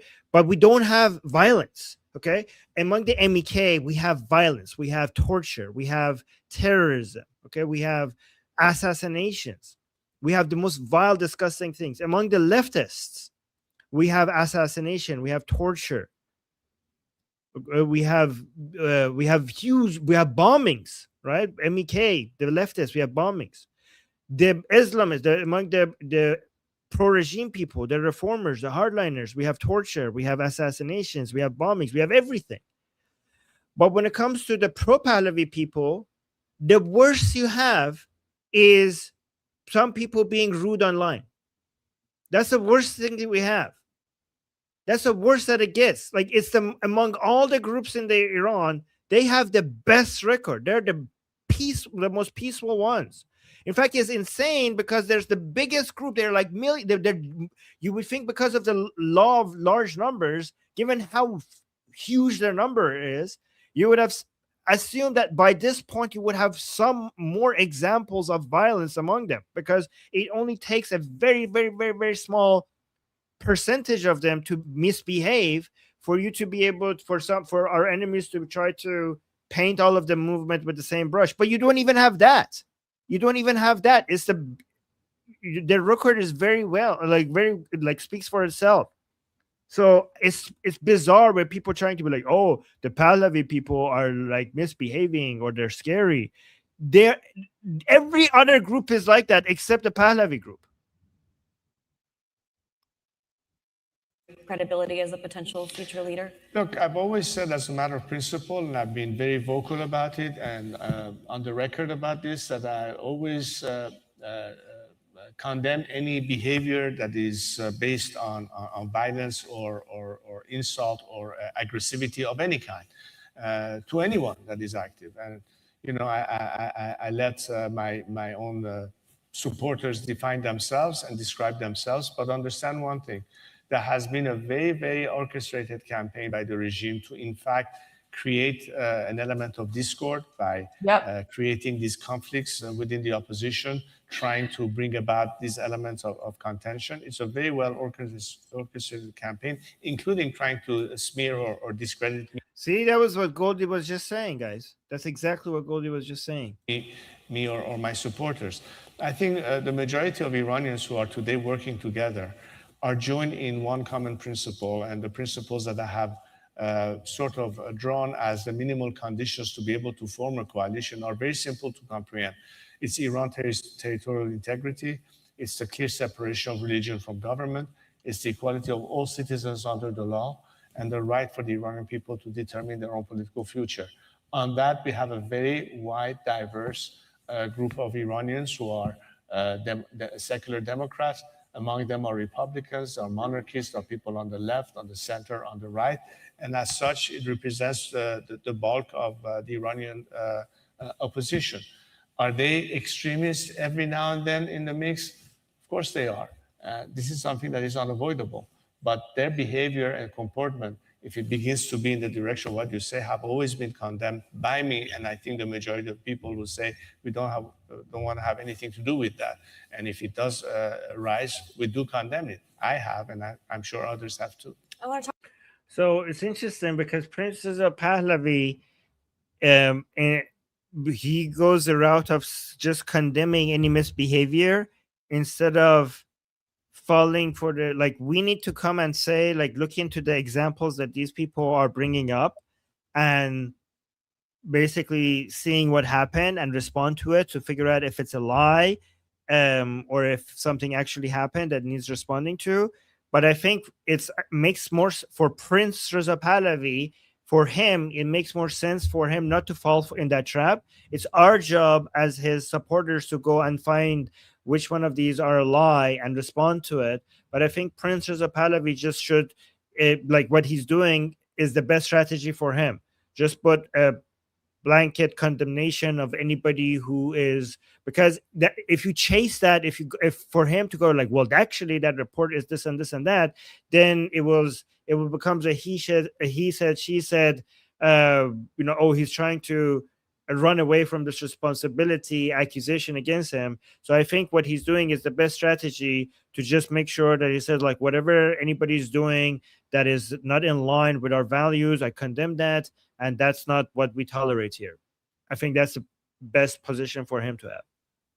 Talk briefly about President Trump's leadership. You've praised the president as a man of action and a man of peace and aligned yourself close with the conservative movement here in the U.S.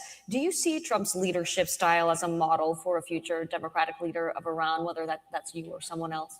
Well, no. I think right now what we're talking about is what is the president of the United States, the strongest, more powerful country on the planet, doing to alleviate a problem that could be a game changer for the entire planet. And this is exactly what we're talking about. Is he the kind of president who sees that as a result of what will put an end to this regime, what kind of a positive consequence that can have for the world to finally breathe a sigh of relief that you no longer have this terrorist regime that is out there threatening its neighborhood, threatening the world with nuclear annihilation, radicalism, terrorism, missile strikes, and so on and so forth, in exchange for a nation that will say, hey, we are peace-loving people. We want to be an element of stability. We can work with our regional partners, whether they are the Arab countries or the Israelis, to bring about the element that will no longer require America or other Western nations to deploy their fleet to maintain security, whether it's maritime traffic or anything else in the region. We can do it ourselves. This is what's at stake, is putting all the negatives associated with this regime and instead bring all the positives that I'm sure Iranians will quite clearly prove to be doing that. So whatever the president is doing now is very critical, not just for what it does in the interest of the United States and its interests, but also how it can have an impact in the region. That's really what's at stake here. You mentioned people are naming streets after President Trump in Iran. Israeli Prime Minister Bibi Netanyahu also told CBS News recently, quote, "In Iran, they name streets after me. They call me Bibi June, beloved Bibi." Is that what you're hearing? I'm just saying that. He said, Israeli Prime Minister Bibi Netanyahu just told CBS News, quote, "In Iran, they name streets after me. They call me Bibi June, beloved Bibi." Is that what you're hearing? Well, I think there's ample material in social media that you can see to the extent of how Iranians respond. It's not just limited to the diaspora. A lot of people say, well, these are people outside, but also inside. Pre-internet blackout, that still exists in social media. You can do your own diligence and research it. It's already there. And yes, it confirms what you just said. A lot of sympathetic messages coming from Iran, praising President Trump and Prime Minister Netanyahu for having had the courage to step in and do something about the situation. And again, I hope that this internet blackout will ultimately be lifted, and a lot more will probably come out as a result. To the extent that I know, in the meantime, despite the fact that for over 70 days now we've had no direct access to inside Iran, but some of the information that is trickling out that I have access to continues to demonstrate that the people are resilient. They're still hoping that this action will be taken to the very end. They still hope that President Trump will do what needs to be done, and the Israelis are doing what they can from their aspect. But I think now we can start seeing perhaps even more direction for some of the countries that have become much more, how can I say, vocal about having been now subject to the regime's retaliation. I'm talking countries such as the UAE or Saudi Arabia, or other countries that have been targeted. It seems that the regime has even further isolated itself, and as a result, we're going to get much more information coming out of there. So it's a combination of the immediate region, but from inside Iran itself. And this is something that will only reaffirm that the Iranian people know what's at stake. They want this regime gone. They are prepared to see even more action taken by foreign countries that have been able to act militarily against this regime. And this is going to be for us another opportunity to finally overcome the regime's means to brutalize us, to silence us, or to repress us, and finally break free from the jail cells and take our country back. As I said, this is a liberation campaign for us, and we hope that in this case we'll be able to continue having the kind of support we need to get that done. Yeah, finally, I started this conversation by asking you for your message to the Iranian people. What is your basic, fundamental message to the people here, here in Washington? The message is simple. How many of you happen to know an Iranian friend or colleague or family? I'm sure many of you do. And I'm sure you've seen how they have behaved, how they have comported themselves, how much they appreciate the country in which they live. As a matter of fact, have you seen all the demonstrations that have occurred ever since January in multiple cities across the planet, in Australia, in Canada, in the United States, in Europe, and the kind of civility that Iranians have shown? Every country in which they demonstrate, they respect the flag of the country that hosts them. If it's America, it's the American flag. If it's in Canada, it's the Canadian flag. If it's in Germany, it's the German flag, and so on and so forth.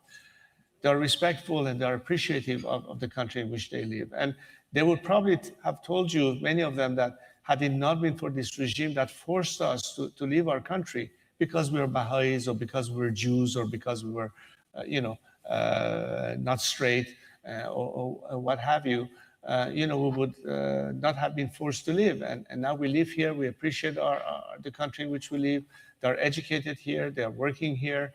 They're contributing to their respective societies. But many of them would like to be able to go home. So imagine the best allies or the best ambassadors that they can be on behalf of, this time, America vis-a-vis Iran, or as Iranians living in the United States, no matter how you look at it.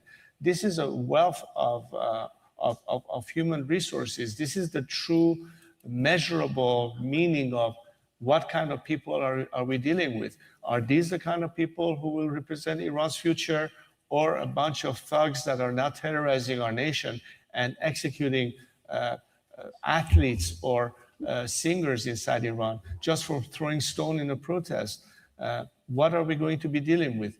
Clearly, you have a sense of a liberated Iran and what it will mean to you as Americans, or I think for that matter, other people in the world. And all they're asking is say, have faith in us, help us or overcome this evil that has put us in this place in the first place. And, you know, we look at America in many sense as a country that has been and has proven that when you create opportunities, when it's a land of opportunities, that's where people can excel.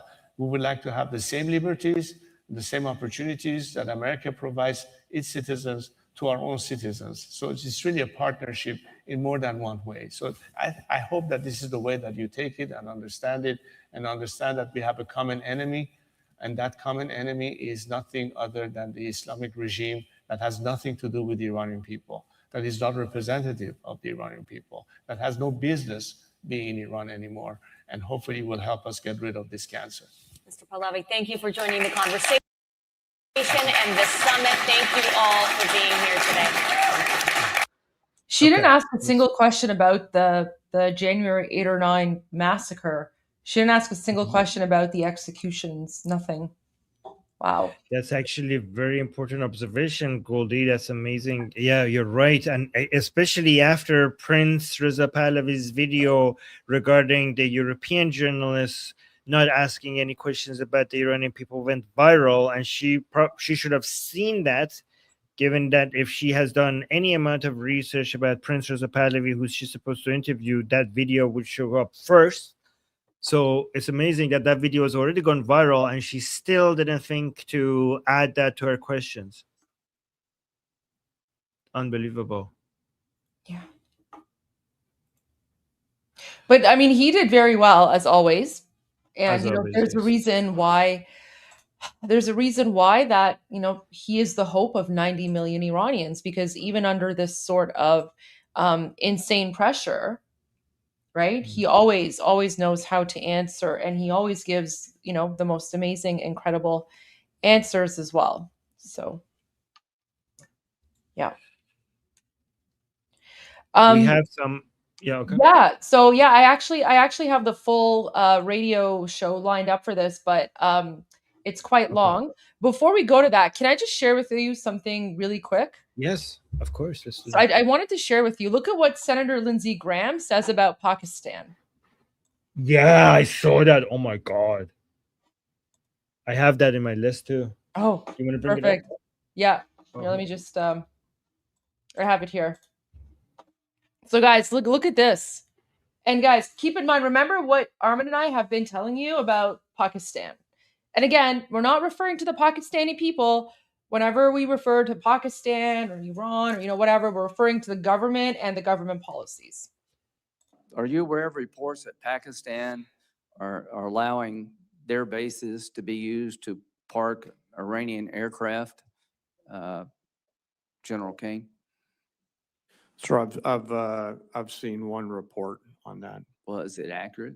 Sir, I think based on the variety of classification matters. Let me just say, do you agree if it is accurate, that is sort of inconsistent with it being a peace mediator? Sir, I wouldn't want to comment on that based on the ongoing negotiations and Pakistan's role. Secretary Hexton, if the mediator is allowing reconnaissance aircraft in Iran to be parked in Pakistani air bases, do you think that's consistent with being a fair mediator? I wouldn't want to get in the middle of these negotiations. Yeah. I want well, I do. efficacy I for want our to get in people. the middle of these negotiations. I don't trust Pakistan as far as I can throw them. If they actually do have a aircraft parked in Pakistan bases to protect Iranian military assets, that tells me we should be looking maybe for somebody else to mediate. No wonder this damn thing is going nowhere. Wow. Amazing. not Goldie, wrong. who would you, not wrong, but who could mediate? I mean, not Qatar, not Oman. I don't think who? anyone should mediate. Honestly, I think the reason that President Trump chose a country like Pakistan or Oman is because these countries are irrelevant And these mediations, they can mediate or whatever, but ultimately there is a plan in place. And I think they're just using like some irrelevant, like some countries that are geopolitically irrelevant. So that's why I think that Pakistan has been chosen, because it's in the grand scheme of things, Pakistan is completely irrelevant. And I mean, you remember, you saw what they did. Pakistan had this whole thing where they had like set up all these like posters and banners, right? Because there was going to be like 2-week negotiations, and Pakistan was preparing to be like the center of attention. And then when JD Vance and Witkoff and Kushner went, 24 hours later they were gone, and then 24 hours later Pakistan was removing all of the banners and posters and whatever they put up or whatever. So yeah, I think that's why President Trump is using Pakistan, because they're irrelevant. So here's what Pakistan is trying to do. Okay, Pakistan has 3 problems when it comes to their image globally. When you think of Pakistan, three things comes to your mind. Okay, Islamic terrorism, poverty, inbreeding. Okay, and if you're in Europe, you also think about child grooming gangs. Okay, these are the things that come to your mind when you hear the word Pakistan. Okay, Islamic terrorism, poverty, inbreeding, and child grooming gangs if you're in the UK. And so Pakistan was desperately trying to use this opportunity to try to rebrand the image of their country, and that's why they were so desperate. They were so desperate to basically advertise what was happening here.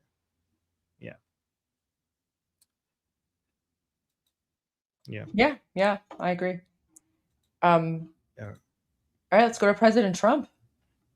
All right.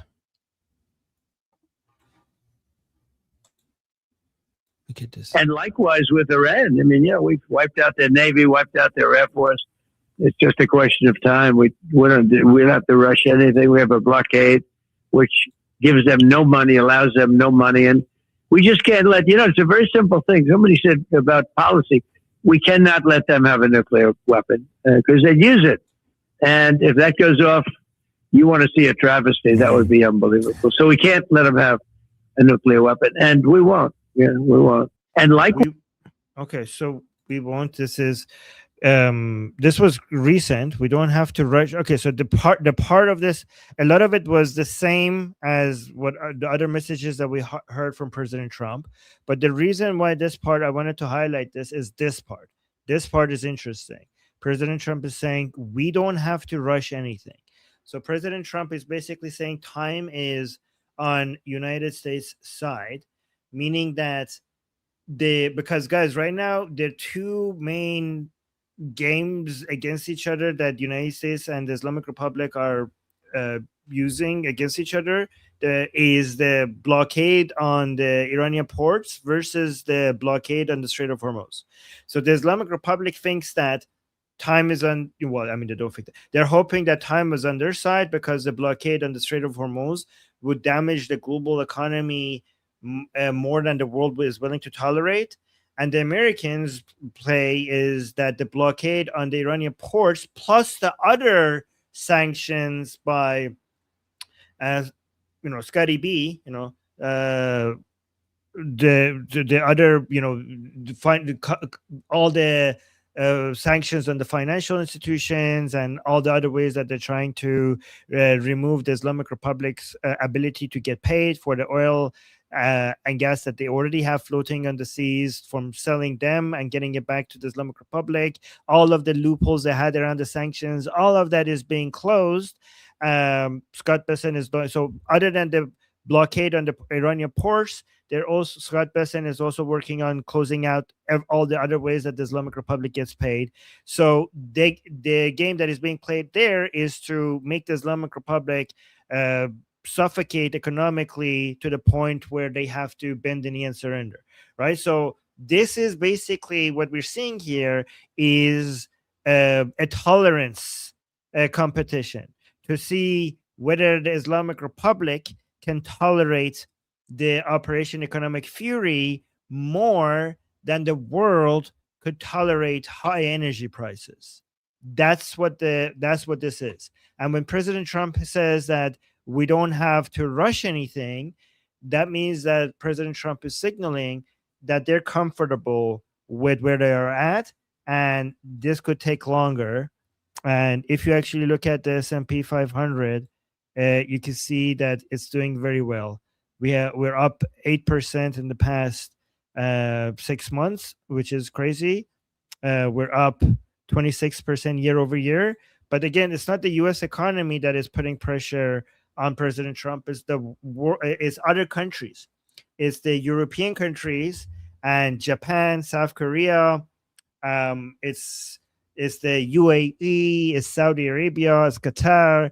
So even though U.S.'s economy is doing quite okay right now, even with the blockade on the Strait of Hormuz, these other countries do have some lobbying power and some ability to try to convince President Trump, especially these countries that I mentioned, Saudi Arabia, UAE, Qatar, Bahrain, Kuwait.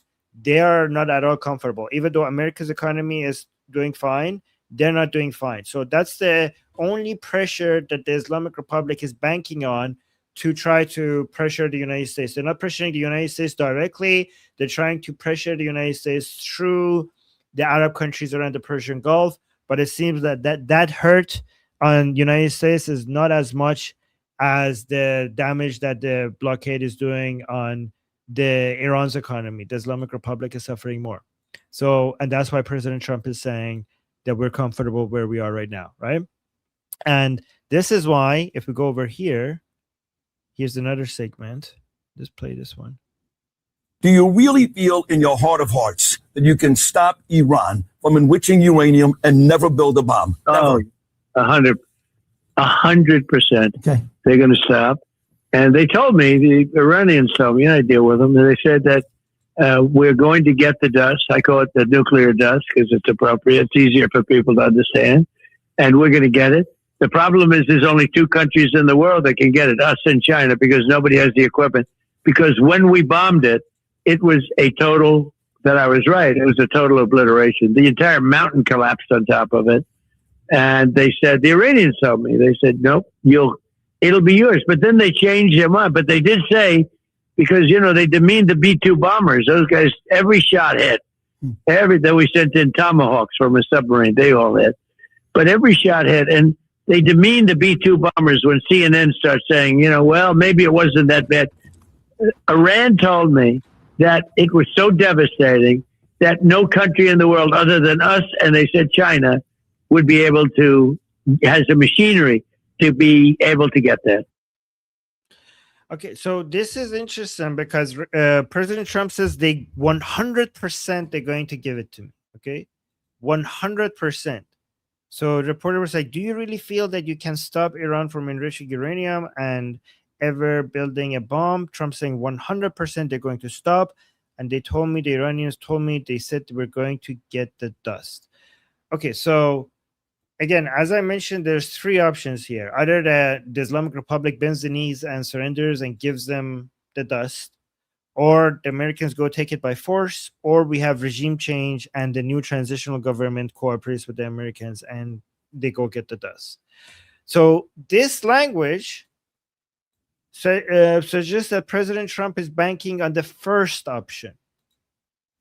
Okay, this might be mind games. This might be confusing the regime. But based on what I know about the Islamic Republic, this is not likely.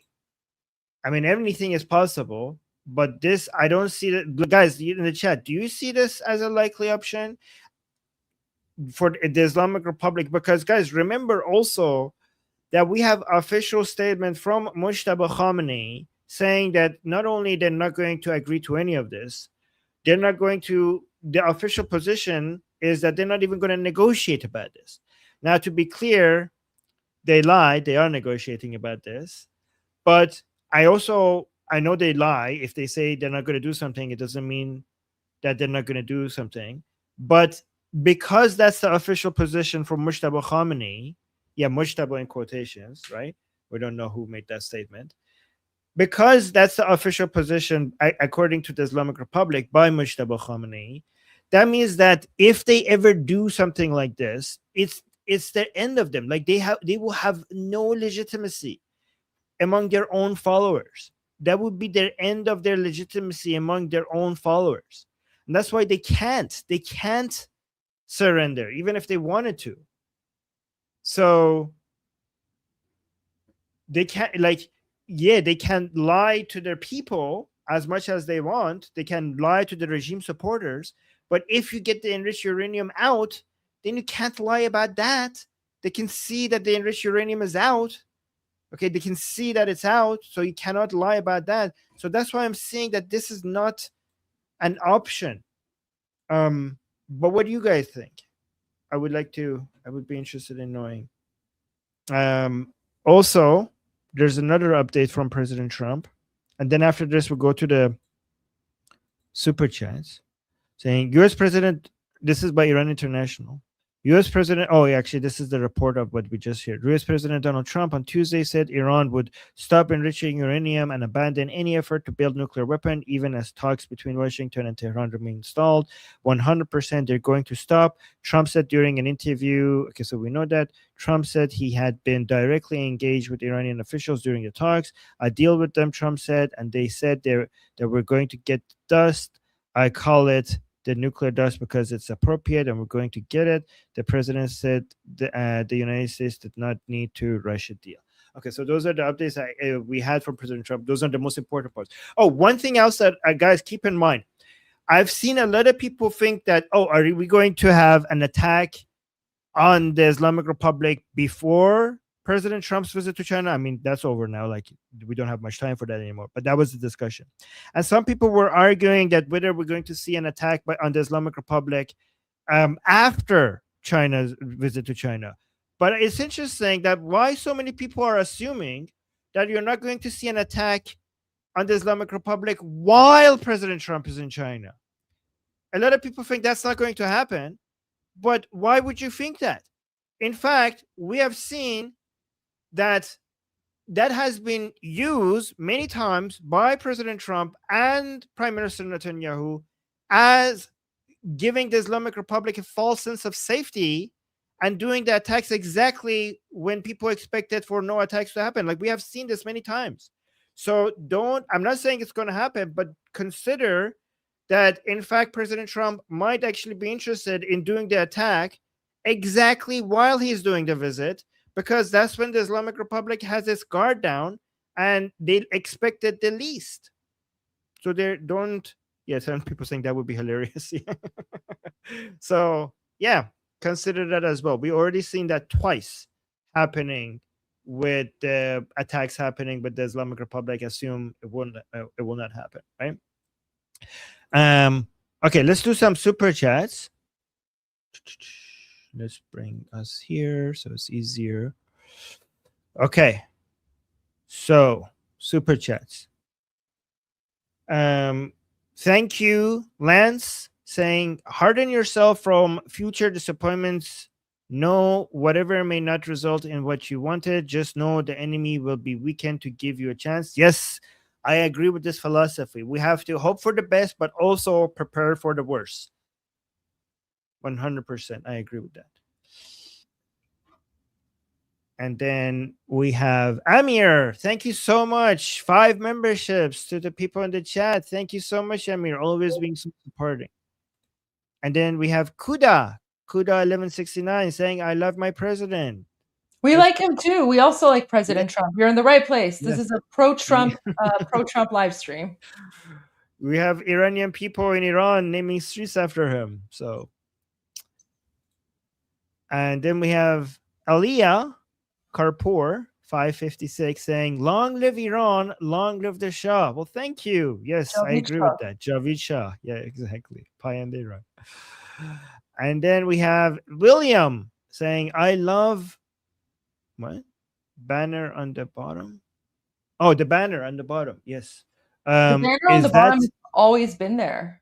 Yeah, no, that's not new. Is that new, or have I been so focused on the events that I failed to notice? Yes, you have been so focused on the events that you didn't notice it. It has always been there. Wow, that's a lot of focus. Oh, and then another super chat by William saying Al Jazeera of the West. Oh, Politico. You're saying Politico is Al Jazeera of the West. Okay. I thought that was Axios. And then we have another super chat by Aliyah. No, it's not Aliyah. It's Ali. It's Ali Asgharpour. Okay. Sorry, I don't know where the name stops and the last name begins. Okay, it's Ali. Okay, Ali saying, together with Crown Prince Reza Pahlavi, we will liberate Iran. Yes, Javid Shah. And then Ali Asgharpour also gave us another. Oh no, he's a member for 1 month, saying, long live Iran, long live the Shah. And then we have Aris. Yes, I'm just gonna call you Aris because I don't know when the name starts and the last name starts. Okay, Aris is saying time is running out. It's Trump won't be. It's Aristotle or Plato. Oh, Aristotle or Plato. Okay, sorry. Sorry, I just so Aristotle is saying Aristotle or Plato. Okay, so take your pick. Saying time is running out. Trump won't be POTUS forever. Oh, yeah. Okay. Yeah.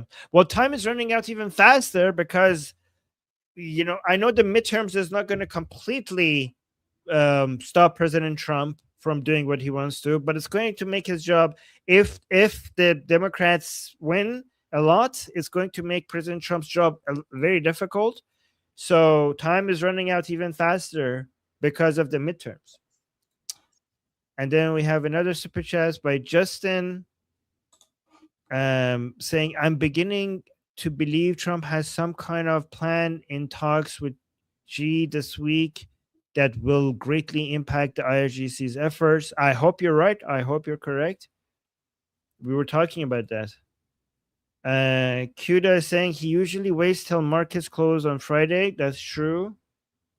Yes, that's also true. Not always, but usually you're correct. Andy is saying, have you seen the new Hamed Fard video featuring the camp cardboard leader and others? It's brilliant. I haven't. Oh my god, I'm gonna go check it out. You should pull it up right now. It's about 3 minutes, and Hamed Fard's videos are not copyright strike, so that's the good thing about Hamed. All right, so thank you. I've pulled it up. Wait, let me do this. So I think, Andy, this is the one you're talking about, right? Because this is the newest one that I see. So, all right, let's go to Hamed Fard's video. It's about 3 minutes long. So he raps in Persian. The song is called Mushtaba.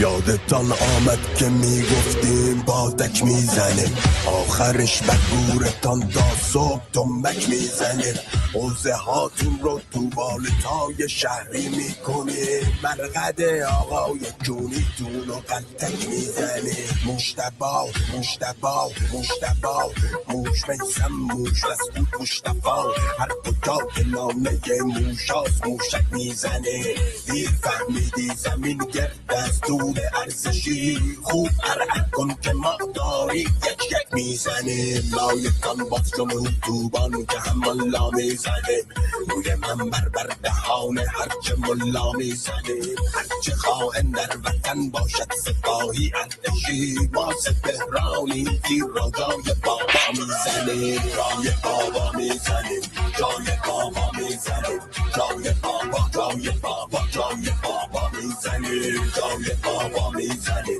جای بابا میزنه جای بابا جای بابا جای بابا میزنه عبرت تاریخ میسازیم از کشتارتان لاشه گندیدتان را روی چندک میزنیم اندک اندک خونتان را توی شیشه میکنیم هرچه کتله میبزیم بانان سندک میزنیم زمانی میگذاریم ما تو چون ارزشی That's Qasim Soleimani's daughter. داری میله ایجا میزنه همزمان نرمش کنان ورزش کنان گرمش کنان روی قبر مرده هاتون بار ودکا میزنی مجریان خایال خوانندگان بیوطن هم صدا را میکنیم و هم به سیما میزنی من نمیدانم چه معنا میشه بدای دو ناتینگ آمنه را میگذاری روی ژیلا میزنی جای بابا میزنی جای بابا میزنی جای بابا جای بابا جای بابا میزنیم جای بابا میزنیم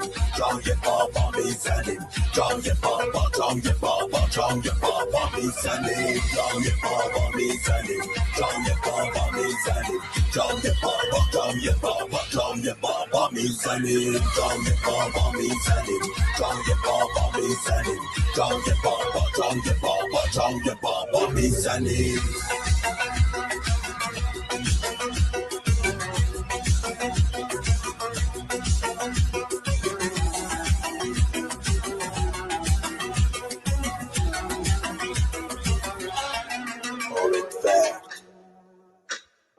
Wow, amazing. That was pretty Amazing.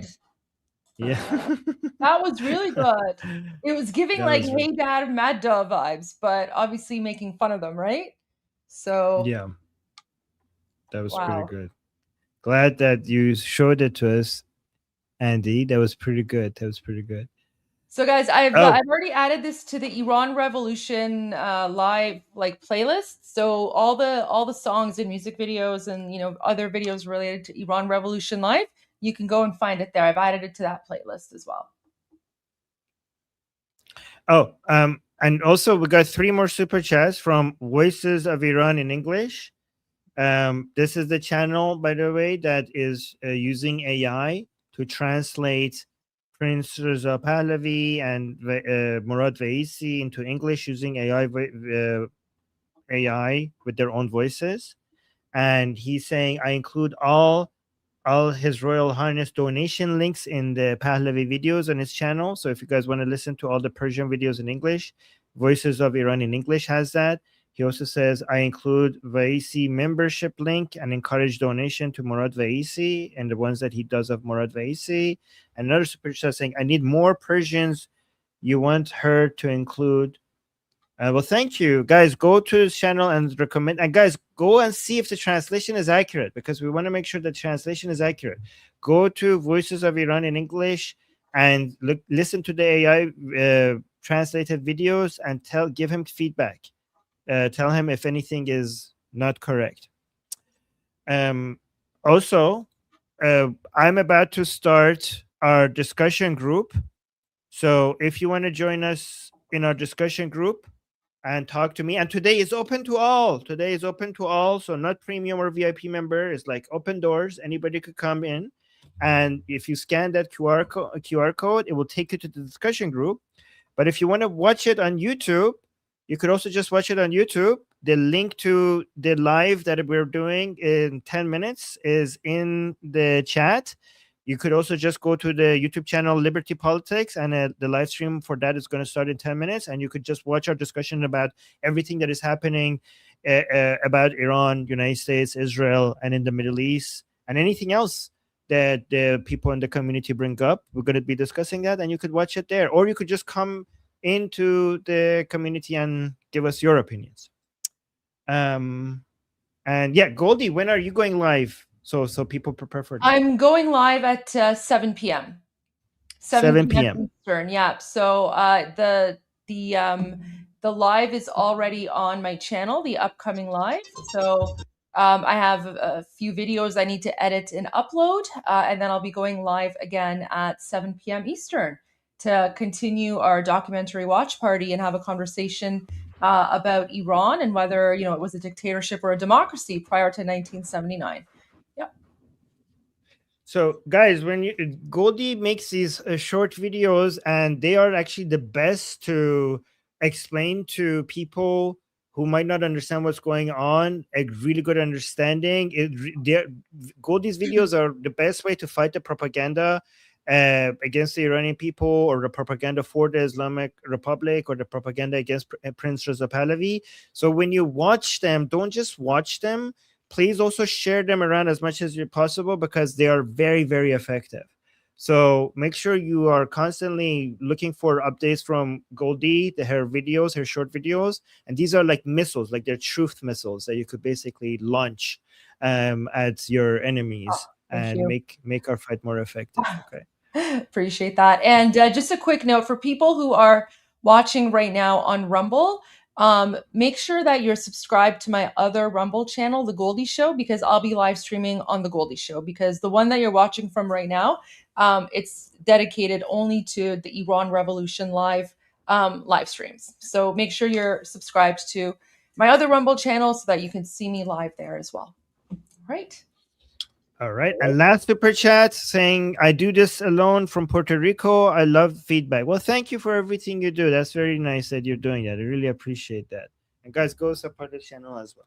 All right, guys. So we'll see you soon. I'll see you soon if you come to the Liberty Politics live stream in 10 minutes and Goldie at 7 p.m. Eastern time. And both of us will see you again same time tomorrow. Okay. Absolutely. So until then. Yes.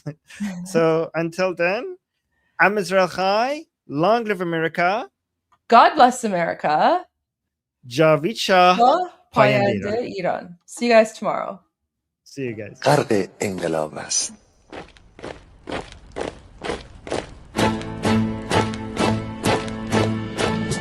کشور ما، تاریخ ما، نفسی دگر فرا گرفته، گویی اهورا مستا دوباره در نور خود مرا گرفته. اکنون سرودی سر میدهم باز فارغ از رنج و تشویش، ایران غرق انقلاب است، به پیش به پیش به پیش، ایران غرق انقلاب است، به پیش به پیش به پیش. هن ای پدر، هن ای پسر، برخیز و باماش و همگام، تا درد آن تجربه تلخ ما را نکشیده در خواب. بگذار هر دم بغرند گرگ‌ها دم لباس میش، ایران غرق انقلاب است، به پیش به پیش به پیش، ایران غرق انقلاب است، به پیش به پیش به پیش. ای کارگر، ای برزگر، راحت کنون ادامه دارد در این زمان که پرتو یزدان از هر سو بر تو میبارد. پس پیش به سوی آزادی از بحر خزر تا کیش، ایران غرق انقلاب است، به پیش به پیش به پیش، ایران غرق انقلاب است، به پیش به پیش به پیش. خلق‌ها به پا بهر دفاع از استقلال و آزادی، تا بشکنیم پشت ارتجاع تیریزی ویران آبادی. تا زنده سازیم سنت‌های می از بر بالین و کیش، ایران غرق انقلاب است، به پیش به پیش به پیش، ایران غرق انقلاب است، به پیش به پیش به پیش. با امید روزی که تمام این دلبشو و انقلاب تموم بشه و ما در روشنایی، نور و سعادت مردم کشورمون غرق بشیم. نه خارجی، نه بیگانه، نه مستشارهای ویرانی، نه چیر خاران، نه کاسه لیسان، فقط هم رزمان ایرانی. تا با شرافت میهنی بسازی بهر فرزندان خویش، ایران غرق انقلاب است، به پیش به پیش به پیش، ایران غرق انقلاب است، به پیش به پیش به پیش. مردان داخل صف ما اکنون که آغاز رویاست. دشمنان بدانید ما زنده هستی، بعد از ما هم ایران پابرجاست. آن روح شیطان ما را فریب داد با صد شعار مردمیش. ایران غرق انقلاب است، به پیش به پیش به پیش. ایران غرق انقلاب است، به پیش به پیش به پیش. پرچم ما پرچم ایران غرق خون شهیدان، روی شانه هامان حمل میکنیمش در هر خیابان و میدان. تا ماسک دلقکان را برداریم از روی تسبیح و ریش. ایران غرق